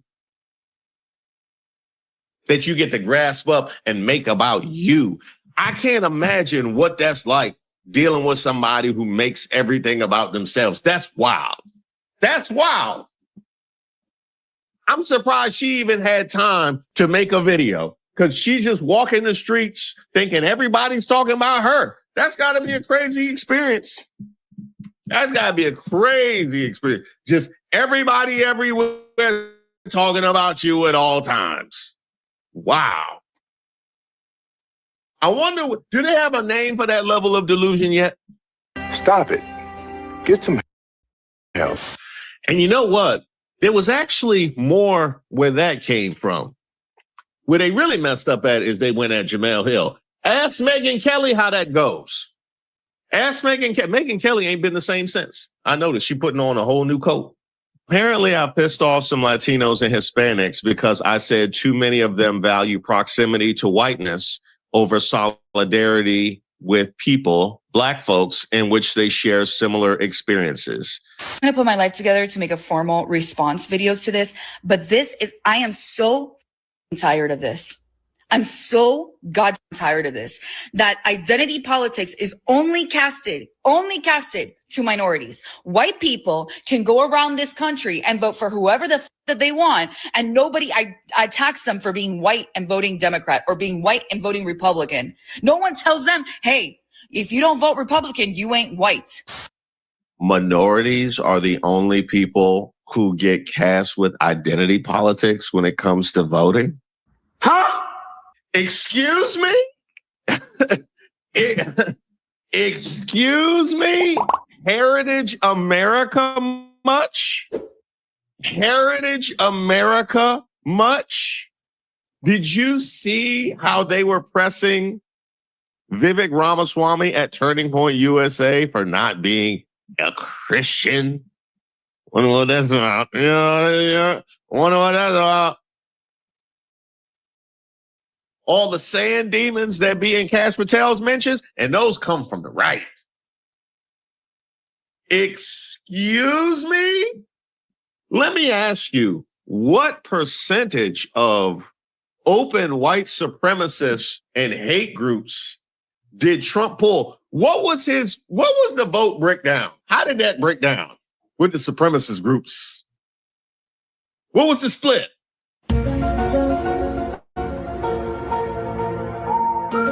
Huh? Was it above or below the general population? I'm curious. Was it above or below, like the racist hate group? Who they advocate for? What? We had this administration walk in the door on anti-DEI and mass deportation. Excuse me? The right-wing media can't get enough. The only reason why they not out here talking about their disdain towards educated white women is because of the gas prices. The gas they couldn't fill up in order to get to the studio, or they would be out here railing against educated white women right now. And they only doing that because they saw how the deportation went, and they only doing that because they done already ran out of gas on the anti-DEI. I got it here talking about only minorities get hit with the identity politics. I'll tell you this. She gonna hate Fox News. She gonna hate Fox News. Learn today. You gonna learn today. But ran all the way to the internet to make a video. Ran all the way to the internet to make a video about how apparently only minorities are getting hit with the identity politics when it comes to voting. No, we get casted the stereotype. We get casted that if we vote anything differently than what the stereotype they think of us, oh, then we must be too fucking stupid. And that's coming from somebody, me. I don't identify as a conservative. I don't like Donald Trump and many, many different things I don't like about Donald Trump. And I find it actually kind of funny that she thinks she's high IQ and reduces the reason why Democrats don't win because people are too stupid. No, it could be possibly anything else. Come pinga. I don't think it would be wise to use the talking point for somebody who's critical of Trump voters of their IQ. Because we heard him speak. We won with poorly educated. I love the poorly educated. We heard him speak. And we also know that that is a talking point that he uses often about other people's IQ. Apparently, he's very self-conscious. Apparently, he's been told about himself quite a bit that is always front of mind. So I probably wouldn't. I probably wouldn't go there with it. But to your point about how people are characterized who voted for Trump, that it couldn't possibly be anything else. Well, we've explored the studio space when it comes to what those reasons could have potentially been. I've made the point before that if at any point there was something that was disqualifying in a candidate, at any point, he had it. You know, stuff that you never even thought was possible that would have disqualified something in a fantasy election, like we needed to go call the authorities to evict him last time. Stuff we didn't even know was possible he had on his jacket. Hey, yo, what the fuck? Cases that were being made that made no sense in the before times, like the economy and how that has bared itself out. Or like we need a strong man to stand up to world leaders and how that has bared itself out. Stuff that didn't make sense in the before times. You give me the case. You want to talk about high IQ and low IQ, you know? I have stated this so many times. I didn't sit here since November 2024 and wait a year and some change to see the state of America and say, I told you so. I've been here every day. I'm here all day. I'm here all day. I've been here every day. This didn't make sense in the before times.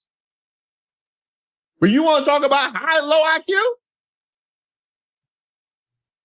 What was the reason? Did we talk about low and high IQ? Y'all own gas stations? No, well, actually, but that could have been it. Maybe you went short. That's good. I don't know. The timing of you going to make an argument about it couldn't have been any other reasons for Trump right now is wild. It's wild. This is egregious work. This is nasty, egregious work. And I don't even want to hear, well, you know, I was running based on the campaign promises, you know, at the time, it made sense at the time because. All right, y'all. So that was Reese, you know, and he had a review of his commentary or whatnot that he doing, and then some other videos that you know he puts up that he shows. It's like it's very telling. It's very interesting. And it is a difficult place to be in. It's a difficult place to be in, and it's difficult to, like really stomach and see the truth when it comes to like this world and specifically this country, right? And different races of people. We know that there are race wars going on. We know that racism is never left. We know that it still exists. We know all of these moving parts are still something that we have to deal with. We have to address, every single day. And I think for a lot of people, honestly, because it is very uncomfortable and it may not be, where they stand and how they move and operate, that they choose the method to just overlook it, ignore it, or, pretend that it's not a thing. But it is a thing. It's been a thing and it continues to be a thing. And sometimes it's just got to be talked about. And like I said, Reese, the way he does, I love his style. He breaks it down with a little bit of humor in there, y'all, but also, like some factual stuff. And sometimes you just got to sit back and listen to what people say out of their own mouth and how they really think and feel, right? So with a lot of this, within this administration, even when it was during voting time, I heard many different races of people, not even just Latinos or Latinas, but even Black people, all different races of people for all different reasons, which they do have the freedom to vote in any way that they want to vote. But the things that they were voting for, it was just very difficult to understand why, because it's just like these are promises that are being made to you. But if you know who you're dealing with, you know that this is somebody who makes false promises, right? It's like, believing in the tooth fairy, and the tooth fairy never leaves any money under your pillow, but always tells you that they're going to. And they just keep requesting more and more and more teeth from you, and you never get anything for them. You're losing all your teeth, but you're not getting anything back. So it's just like, all of that stuff was like pretty obvious for some people who I guess either pay attention to politics, but just also pay attention to the world, how these people move. And we knew like, these are, false promises that are being made, but a lot of people did fall for it. So, basically one of the things is just that the reports are now showing that 70% of Latinos are now disapproved of the president's performance. This is a staggering drop for a group that provided nearly half of the winning coalition just over this year. So this is the bait and switch when it comes to immigration, right? The truth. Many Latino voters believe that the mass deportation rhetoric was just campaign talk and it was only going to be aimed at criminals. But the reality is that 2026 raids have been indiscriminate. Data shows that nearly 75% of those currently detained have zero criminal record. The lie detector detected, that was a lie, right? That ICE and deportation was only going to be for criminals, illegals that were criminals in this country. No, we have seen that be totally opposite. Now, what was the breaking point? Communities are seeing law-abiding neighbors, small business owners, and parents that are being snatched from immigration courts and workplaces. Even a co-founder of Latinos for Trump recently broke ranks, calling the administration's arbitrary hunt for people unacceptable and inhumane. Of course it is. Of course it is. That type of action and behavior is inhumane no matter what race of person it happens to, right? And one of the things that I think, that frustrates Black people a lot is that we have been trying to scream to the top of our lungs and tell anybody and everybody that would listen, all different races, that this is what these people do. This is how this country is set up. This is how individuals get treated. And, for the most part, Black people know that more than anybody, right? Because we're always first on the list when it comes to this type of treatment, right? But now we got to talk about the economic backfire. So the number one reason that Latinos moved toward the administration was the promise of a better economy and lower prices. That's what many people voted for, right? Because things are high, things are expensive, right? But the reality is the new 15% global tariffs and aggressive trade wars have sent the cost of living skyrocketing even more. So it got worse. It got extremely worse, substantially worse. Okay.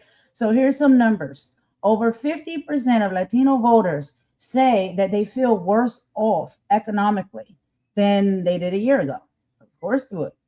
Working class families in industries like construction and food service are being hit with an inflation tax.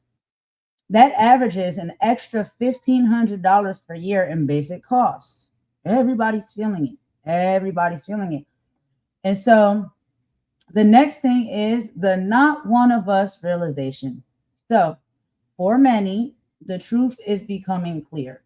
The policies that they hold, or this could be any group or class of people, to be honest, that people hope will protect them, are now actually turning around and targeting them. There is a sense of being deceived. People who took the insults and did the groundwork to support this administration are now seeing that their own families are living in fear. The America First promise is feeling more like certain Americans first. And the Latino community is no longer on that list, and they're shunned just like other groups and races of people as well. And it's it's hard. It's hard to be able to come to that realization. And I guess FAFO, you know what I mean? But we tried. People as a collective tried to have these conversations with one another and let each other know that, like, this is not the way to go. It's not going to go down like you think it's going to go down. So yes, there is a massive shift happening in the Latino community right now. In 2024, the administration bragged about winning nearly half of the Latino vote, but 2026 is telling a very different story. According to the latest Pew research, 70% of Latinos are really disapproved, okay? They are very upset and they're not happy with the outcome. The truth has finally hit home. Many voters thought that though talk on immigration will only touch the bad guys, but today nearly 3/4 of those being detained are not bad guys. They're not criminals. So seeing the Latino for Trump co-founder calling these raids inhumane and saying this is not what we voted for is exactly what we were trying to warn against. But it's, we're here now. What can we do? We're not going to shun people. We're not going to, say, told you so, because that's not going to help fix anything. We're already in the mix of it. And I just hope that moving forward, we all stand together with one another in the right and proper way, as which we should have done from the very beginning, so we can, overcome this thing, right? And fight through it and get to the other side where the light is at and things are better. And we know that Trump has got to go, basically. And so, it's a whole hot mess. It's a whole hot mess. But I'm gonna let Reese cook. I'm gonna let him finish, and then we'll go ahead and wrap up this live, y'all. Of what he had promised with regards to, Epstein files, things like that. It made sense at the time, but then he didn't do what he had promised he was going to do. So it looks bad now, but it made sense at the time. Well, I mean, considering that nobody knew who Trump was, and he just appeared out of nowhere on the public scene in 2024, I could understand that you don't have damn near 80 years of precedent. Come on now, dog. Come on, man. Now, what we needed at a time like this was a man of character and wisdom to come try and get some truthful answers about the state of the coalition. We need plies. We need plies at a time like this.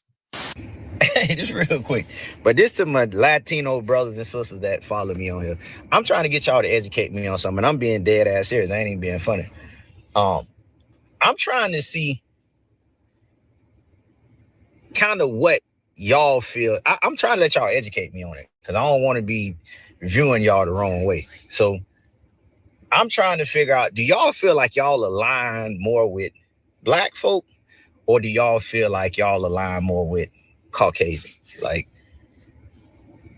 and the reason I say that is because when I used to hear black and brown people, and I always thought we was like jointed to the hip. Like, I always thought we was the black folk, you know, Latino, brown, you know. So I always thought we kind of shared some of the same struggles, same hardships, same, just, you know, we were similar. You know, I remember growing up, all my Latino buddies, they was on what I was on. But now that I look at it, it ain't as clear to me no more. And I'm trying to ask y'all, do y'all feel, Latino brothers and sisters, do y'all feel y'all are more in line with black folk, or do y'all feel like y'all are now more aligned with Caucasians? You know, and I don't know if y'all feel like y'all more aligned with Caucasians, or if y'all inspired to be more like them than y'all do black folk. Like, I don't know. I'm fine with it either way. I'm just trying to get clarity on it, because it's not as clear to me now than it used to be. Like, I used to think we was in the same fight. But now when I see things, you know, I remember the last election talking to Latino folk, they, oh, no, he gonna, no, he gonna give us money, he gonna, you know. And I used to be like, God, like, that's the motherfucker I want to get y'all out of here. And the only reason I'm asking, because I need to know who I'm defending. Like, I don't want to be defending no more who don't even with me, for real. So I'm asking so I know who I should and shouldn't be defending. So if y'all can just help me understand y'all thought process and who y'all feel y'all align more with, because I've seen, you know, political candidates, you know, black person, white person, and y'all motherfuckers, y'all be over there. So I'm just trying to get clarity on that. If y'all can help educate me on this, I surely appreciate it. And it's love either way. I do want to make one distinction, because he talked about hearing people saying he's going to give us money and things like that. I did bring that up at some point a few times during my discussions about Latinos for Trump. Is we know how much they love to weaponize misinformation. We know how much they love to weaponize misinformation. We've seen it, you know, as the wheels fall off in 2026, and we get situations like the Nicki Minaj bot report and the leak report from DHS about Noam paying influencers to push ICE, and the Johnny MAGA account exposed, which will be a video. We get things like the TPUSA halftime report, bots not commenting. Like, we know how much they love to push misinformation, right? So I do want to make a distinction between those that fell victim to misinformation and those that are willfully pick-meing to advocate for the same people that slur them. The people that were holding up the mass deportation signs who did not care about your qualifications to be here. Like, I want to delineate between those two groups. Now, I found the comments to be wild. I said, hold up, wait a minute. Plies is never doing anything but showing off his manicure and new teeth. Don't take him seriously. No, I mean the rest of the go underneath that. Majority of Latinos say their race is white and to question race and ethnicity format. Let me look at this. Percentage of Latino adults, all Hispanics, 58%. Okay, so just really quick, a little tidbit, y'all, and I did speak about this on one of my other lives because I did a little story time, and I told y'all this is the thing, and I learned this when I was like 16 years old, like at my first job and stuff. I told y'all about the job applications and stuff like that, and how the applications would be filled out, and so I was like learning way back then as a young teenager, like that is sometimes the mindset, like that is sometimes, like the selection. Now, when we say these things, we talk about these things, people, I hope you understand, it is not all. We're just talking about some. Some select individuals, some people that think that way, some people feel that way, move, operate that way. Not all. Not all. Not all. We have to keep saying that. But yeah, I did realize that was a thing. Like, that's what they were select. That they were white or Caucasian. So I was like, oh, okay, But anyway, let's keep going. This is a chart now. This goes to show you, like, even still to this day. And I was 16 a long time ago, Chuck.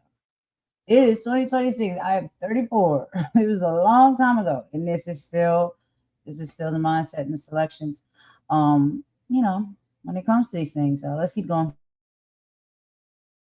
Say white? 58% say white. And you know what? There isn't even a big differentiation between U.S. born and foreign born. This really blew my mind. Hold on. Let me see if I can verify. This is from the 2020 census and also the Pew Research Center. The Pew Research Center has a write-up all about it from 2021. That would explain a whole lot. While I'm sitting here trying to make sense of just the scraping of the bottom of the barrel of justifications to attack Black people, that would make a whole lot of sense. But here's the thing, I use it. I'm going to try and be in this place more often, right?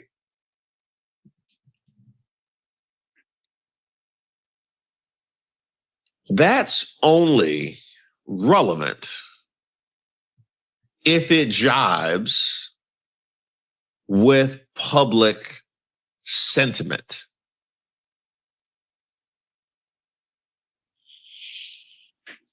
That's only relevant if it's consistent across all strata.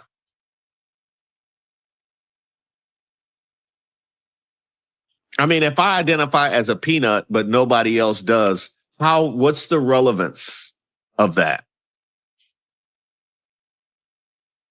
I don't know what the percentage of Black people that would characterize Latinos as white. I don't know if it would be absolutely zero, but it would be approaching zero. It'd be approaching zero. But we're only, 12% of the population.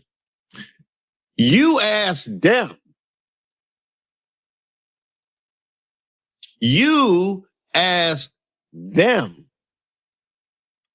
That's what you need to do. Because what I would also say is, do you want to identify with a group that won't identify with you? Is that a place you want to be in? Is that really a place that you want to be in? Just my. Good question. So I want to read through a few things for y'all real quick before we go ahead and wrap up this live. So a few facts here that you may or may have not known. So when it comes to the white versus some other race conflict, okay? For decades, many Latinos checked the white box on forms because it was the only category that seemed to fit, or because they were legally classified as such. However, we have seen this changing. So there has been a drop in the white identification. In the 2010 census, over 50% of Latinos identified as white. But by the time we got to the 2020 census, that number plummeted to about 20%. Then we also had the rise of some other race or other. If y'all have ever seen that on a job application or any other type of application that's requiring you to put what your race is. About 42% of Latinos now identify as some other race.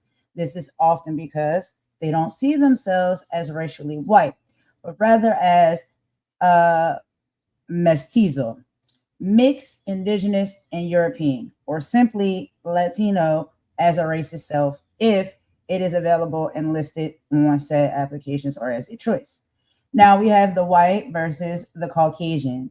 The terminology in the United States, Caucasian is often used as a synonym for white, but many Latinos who identify as racially white don't necessarily use the word Caucasian to describe themselves.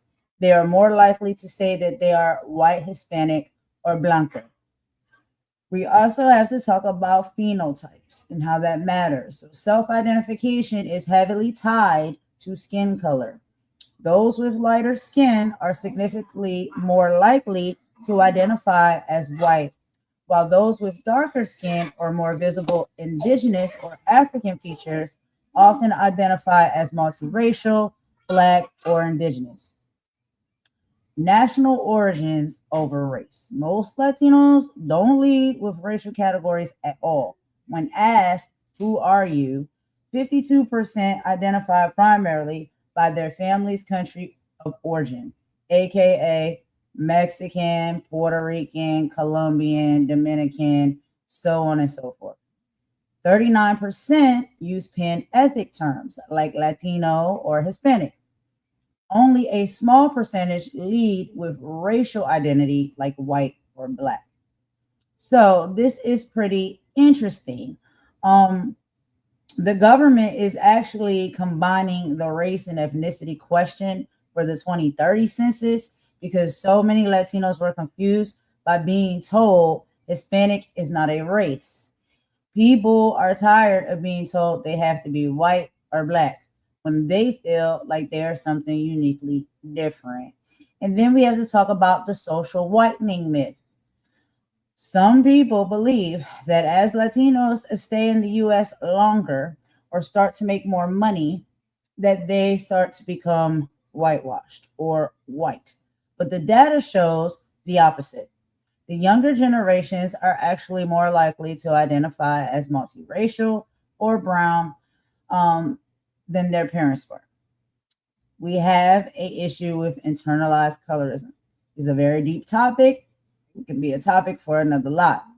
But within the Latino community, there is often pressure to improve the race. By marrying someone lighter, this ego and respect issue that we mentioned earlier plays out in this situation as well, where whiteness is sometimes seen as a symbol of status, even if it doesn't match how the world actually sees it. So when we ask Latinos if they see themselves as white or Caucasian, the answer is it's complicated. For a long time, the system forced people into very limited boxes. But today, the truth is coming out, and we're seeing a massive drop in people identifying as white. Went from 53% down to 20% in just 10 years. People are realizing that they don't have to claim a race that doesn't claim them. They are embracing being mestizo, Afro-Latino, or indigenous. They are seeing that their culture is their race, and they're refusing to be whitewashed just to fit into a political or social category. And so that's a few little interesting facts there that I wanted to read out for y'all.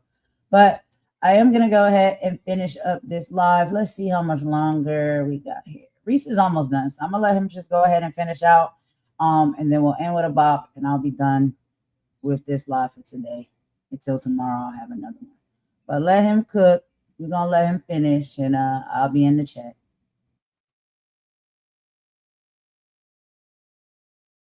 Basic level of pride. My basic, if you don't want me on the team, I got better things to do with my time. And I'm probably trash if it actually is a sports team, right? You don't want me in the club, you gonna throw slurs and whatnot? You know what I mean? I'll go find another, I'll go find like a bike rally or something I could do. That's the relevant information. That is the relevant information. What is the percentage of what is the percentage of white Americans who would characterize Latino Americans as white? And no, y'all don't get the vote. I know I identify, I get the vote. No, y'all don't get we trying to just for cross-referencing purposes. It's for cross-referencing purposes. If they agree, then next time you get the vote. Then next time you get to vote with the white Americans, if they agree. Ask them. Ask who was holding up the mass deportation signs. Go to RNC, where they got the mass deportation signs, and ask them how many of them would characterize Latinos as white. You need to go the next time Erica Kirk does a TPUSA event, stand in the lobby, in the event, because I seen the lobbies. I remember when was it Fresh or Fit got kicked out and he was standing in the lobby on the phone. They have a large lobby. Go to the lobby, stand in the lobby, just do a little questionnaire, and just ask them on the way out, that's what's needed. That's what's needed. And if that's not a process that you are willing to go through, well, then we have our answer about the seriousness of your claims. Now, here I am thinking that the Latino MAGA meme was hilarious. And really, that's just historical information to them. Like, they can put that in a book. They can put that in one of the history books. Wow. Megyn Kelly. Yeah, you remember how you said it was no white people in the Bad Bunny? Remember how you said it was no white people? They said it was all white people. So, y'all got to work that out. This is supposed to be a unifying event for the country, not for the Latinos. Thank you guys so much for watching the video. Y'all hear that? I'm sorry, I couldn't hear you. It's the unraveling of the MAGA coalition. And this month, we letting them fight. So look out for all of that merch hitting thepeoplesgetup.com. All right, y'all. So we have come to the end of the live. Okay. Thank y'all for rocking with me this long. But I do have a few last final statements, that I want to give to y'all. Because, a lot of stuff, it gets monotonous, honestly. But we watch these topics, we listen to these topics. I come here on my platform to play them and watch them together with y'all because it opens up the floor for conversation that I think needs to be had, that is very important for all of us to talk about. So we all can be, like on the same page. These are my dogs in the background, child. And so, I know things are really tough right now. I know there's a lot of things that's being put into place that kind of, put us in a divide, as it historically has done for many, many years. And we cannot allow that to happen, right? We cannot allow history to repeat itself. We cannot allow ourselves to give up and give in and just let things be as they may. We can fight back against it. We can stand against it. We can speak out against it. That's the strength. That's the boots on the ground. Your voice speaking to truth, speaking against power and, things that are not right, that are inhumane, That is a form of boots on the ground. We don't always got to be out there, with our picket signs, marching and screaming and shouting in the streets. Even if we can do it on a virtual platform and just have the conversations and better get to know one another and understand, the differences that we may have, but also the similarities that we have, we can do that as well. So when it comes to community resilience, they can control the headlines, but they cannot control our hearts. As long as we keep checking on our neighbors and sharing what we have, we are often untouchable. We are out here trying to find peace. Peace isn't the absence of trouble. It is the presence of a plan. When we stay informed and we stay together, we replace fear with focus. These dogs are getting on my nerves. Can y'all be quiet? Can y'all be quiet? Thank you. When it comes to collective power, a single raindrop really can't do much. But together, we become a storm. Never underestimate the power of community that decides to be kind to one another and open and receptive. And how do we navigate change? Yeah, the world is shifting, but our values don't have to shift. We are the survivors. We are the builders. And we also are the believers.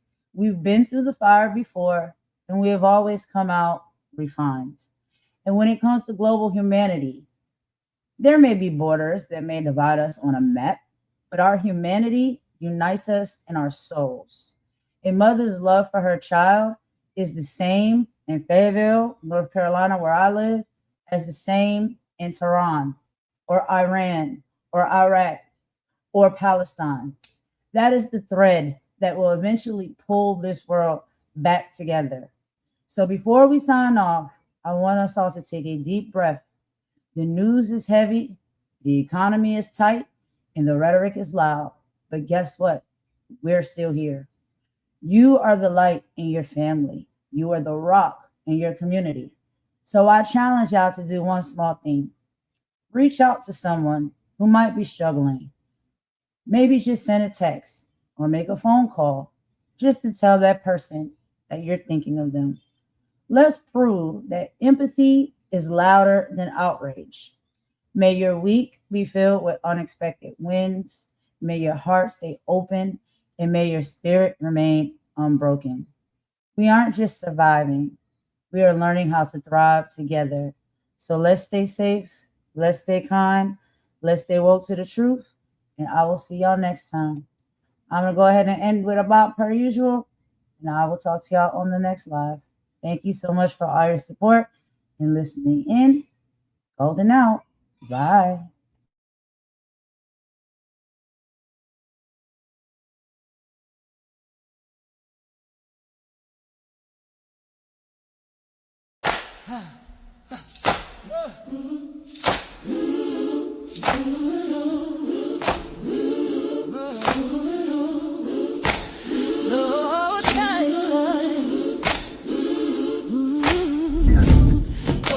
Say, can you see the dawn's early light?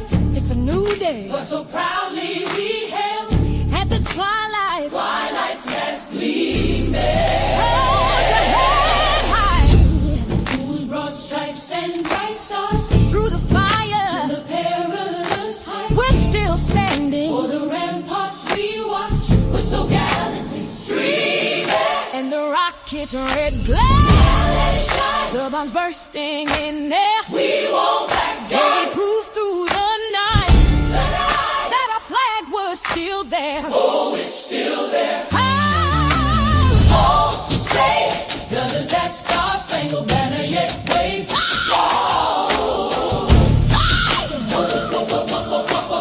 Wait for justice. For the land of the free, and the home of the brave.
by the dawn's early light. It's a new day.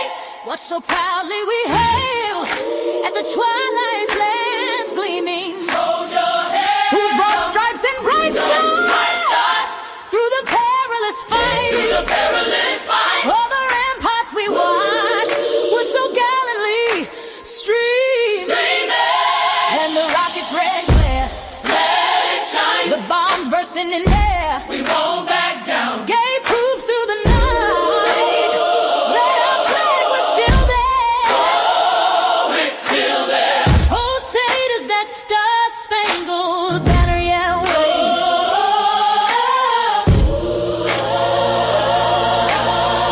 wave? Wait for justice.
To the right place.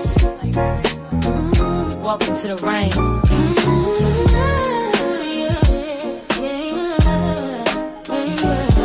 Golden Queen. H2.0. Let's get it. You're looking for a diamond, found a treasure in the rough. Tired of all the noise, cause you finally had enough. I'm here to build a movement on a mission for the nation. Dropping gems of knowledge, killing all the hesitation. We fighting for the truth, yeah, we fighting for what's right. Building unity and shining up a brand new light. It's a variety channel, but the vision's crystal clear. Pushing us all forward, conquering the doubt and fear. Yo, welcome to the Queendom. H2.0 on your screen, where the content's real and smart and funny in between. This is more than just a stream, it's a platform for the change. Time to elevate the game and rearrange. So if you're ready for a vibe that you can feel and trust, joining in the movement is a definite must. This ain't just another channel talking smack behind the screen. It's a spotlight for the creators building up of the scene. Spreading radical love, that's the message in the code. Helping everybody carry up a heavy load. From social justice issues to the laughter that we need. Planting seeds of progress, watch them grow from just a seed. This is authentic, this is raw, this is everything you saw. Welcome to the battle that is truly being fought.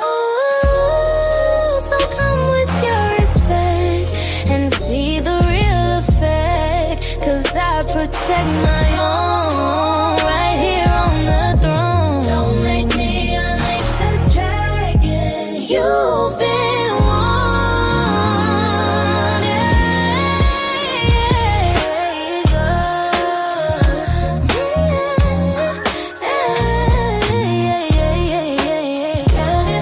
Yeah. Don't make me unleash the dragon. You've been warned. Yeah. Don't make me unleash the dragon, you've been warned. Yeah. Golden Queen H2.0. The movement starts now. Go ahead. Hit subscribe, ring that notification bell. You don't want to miss a thing. Welcome to the family.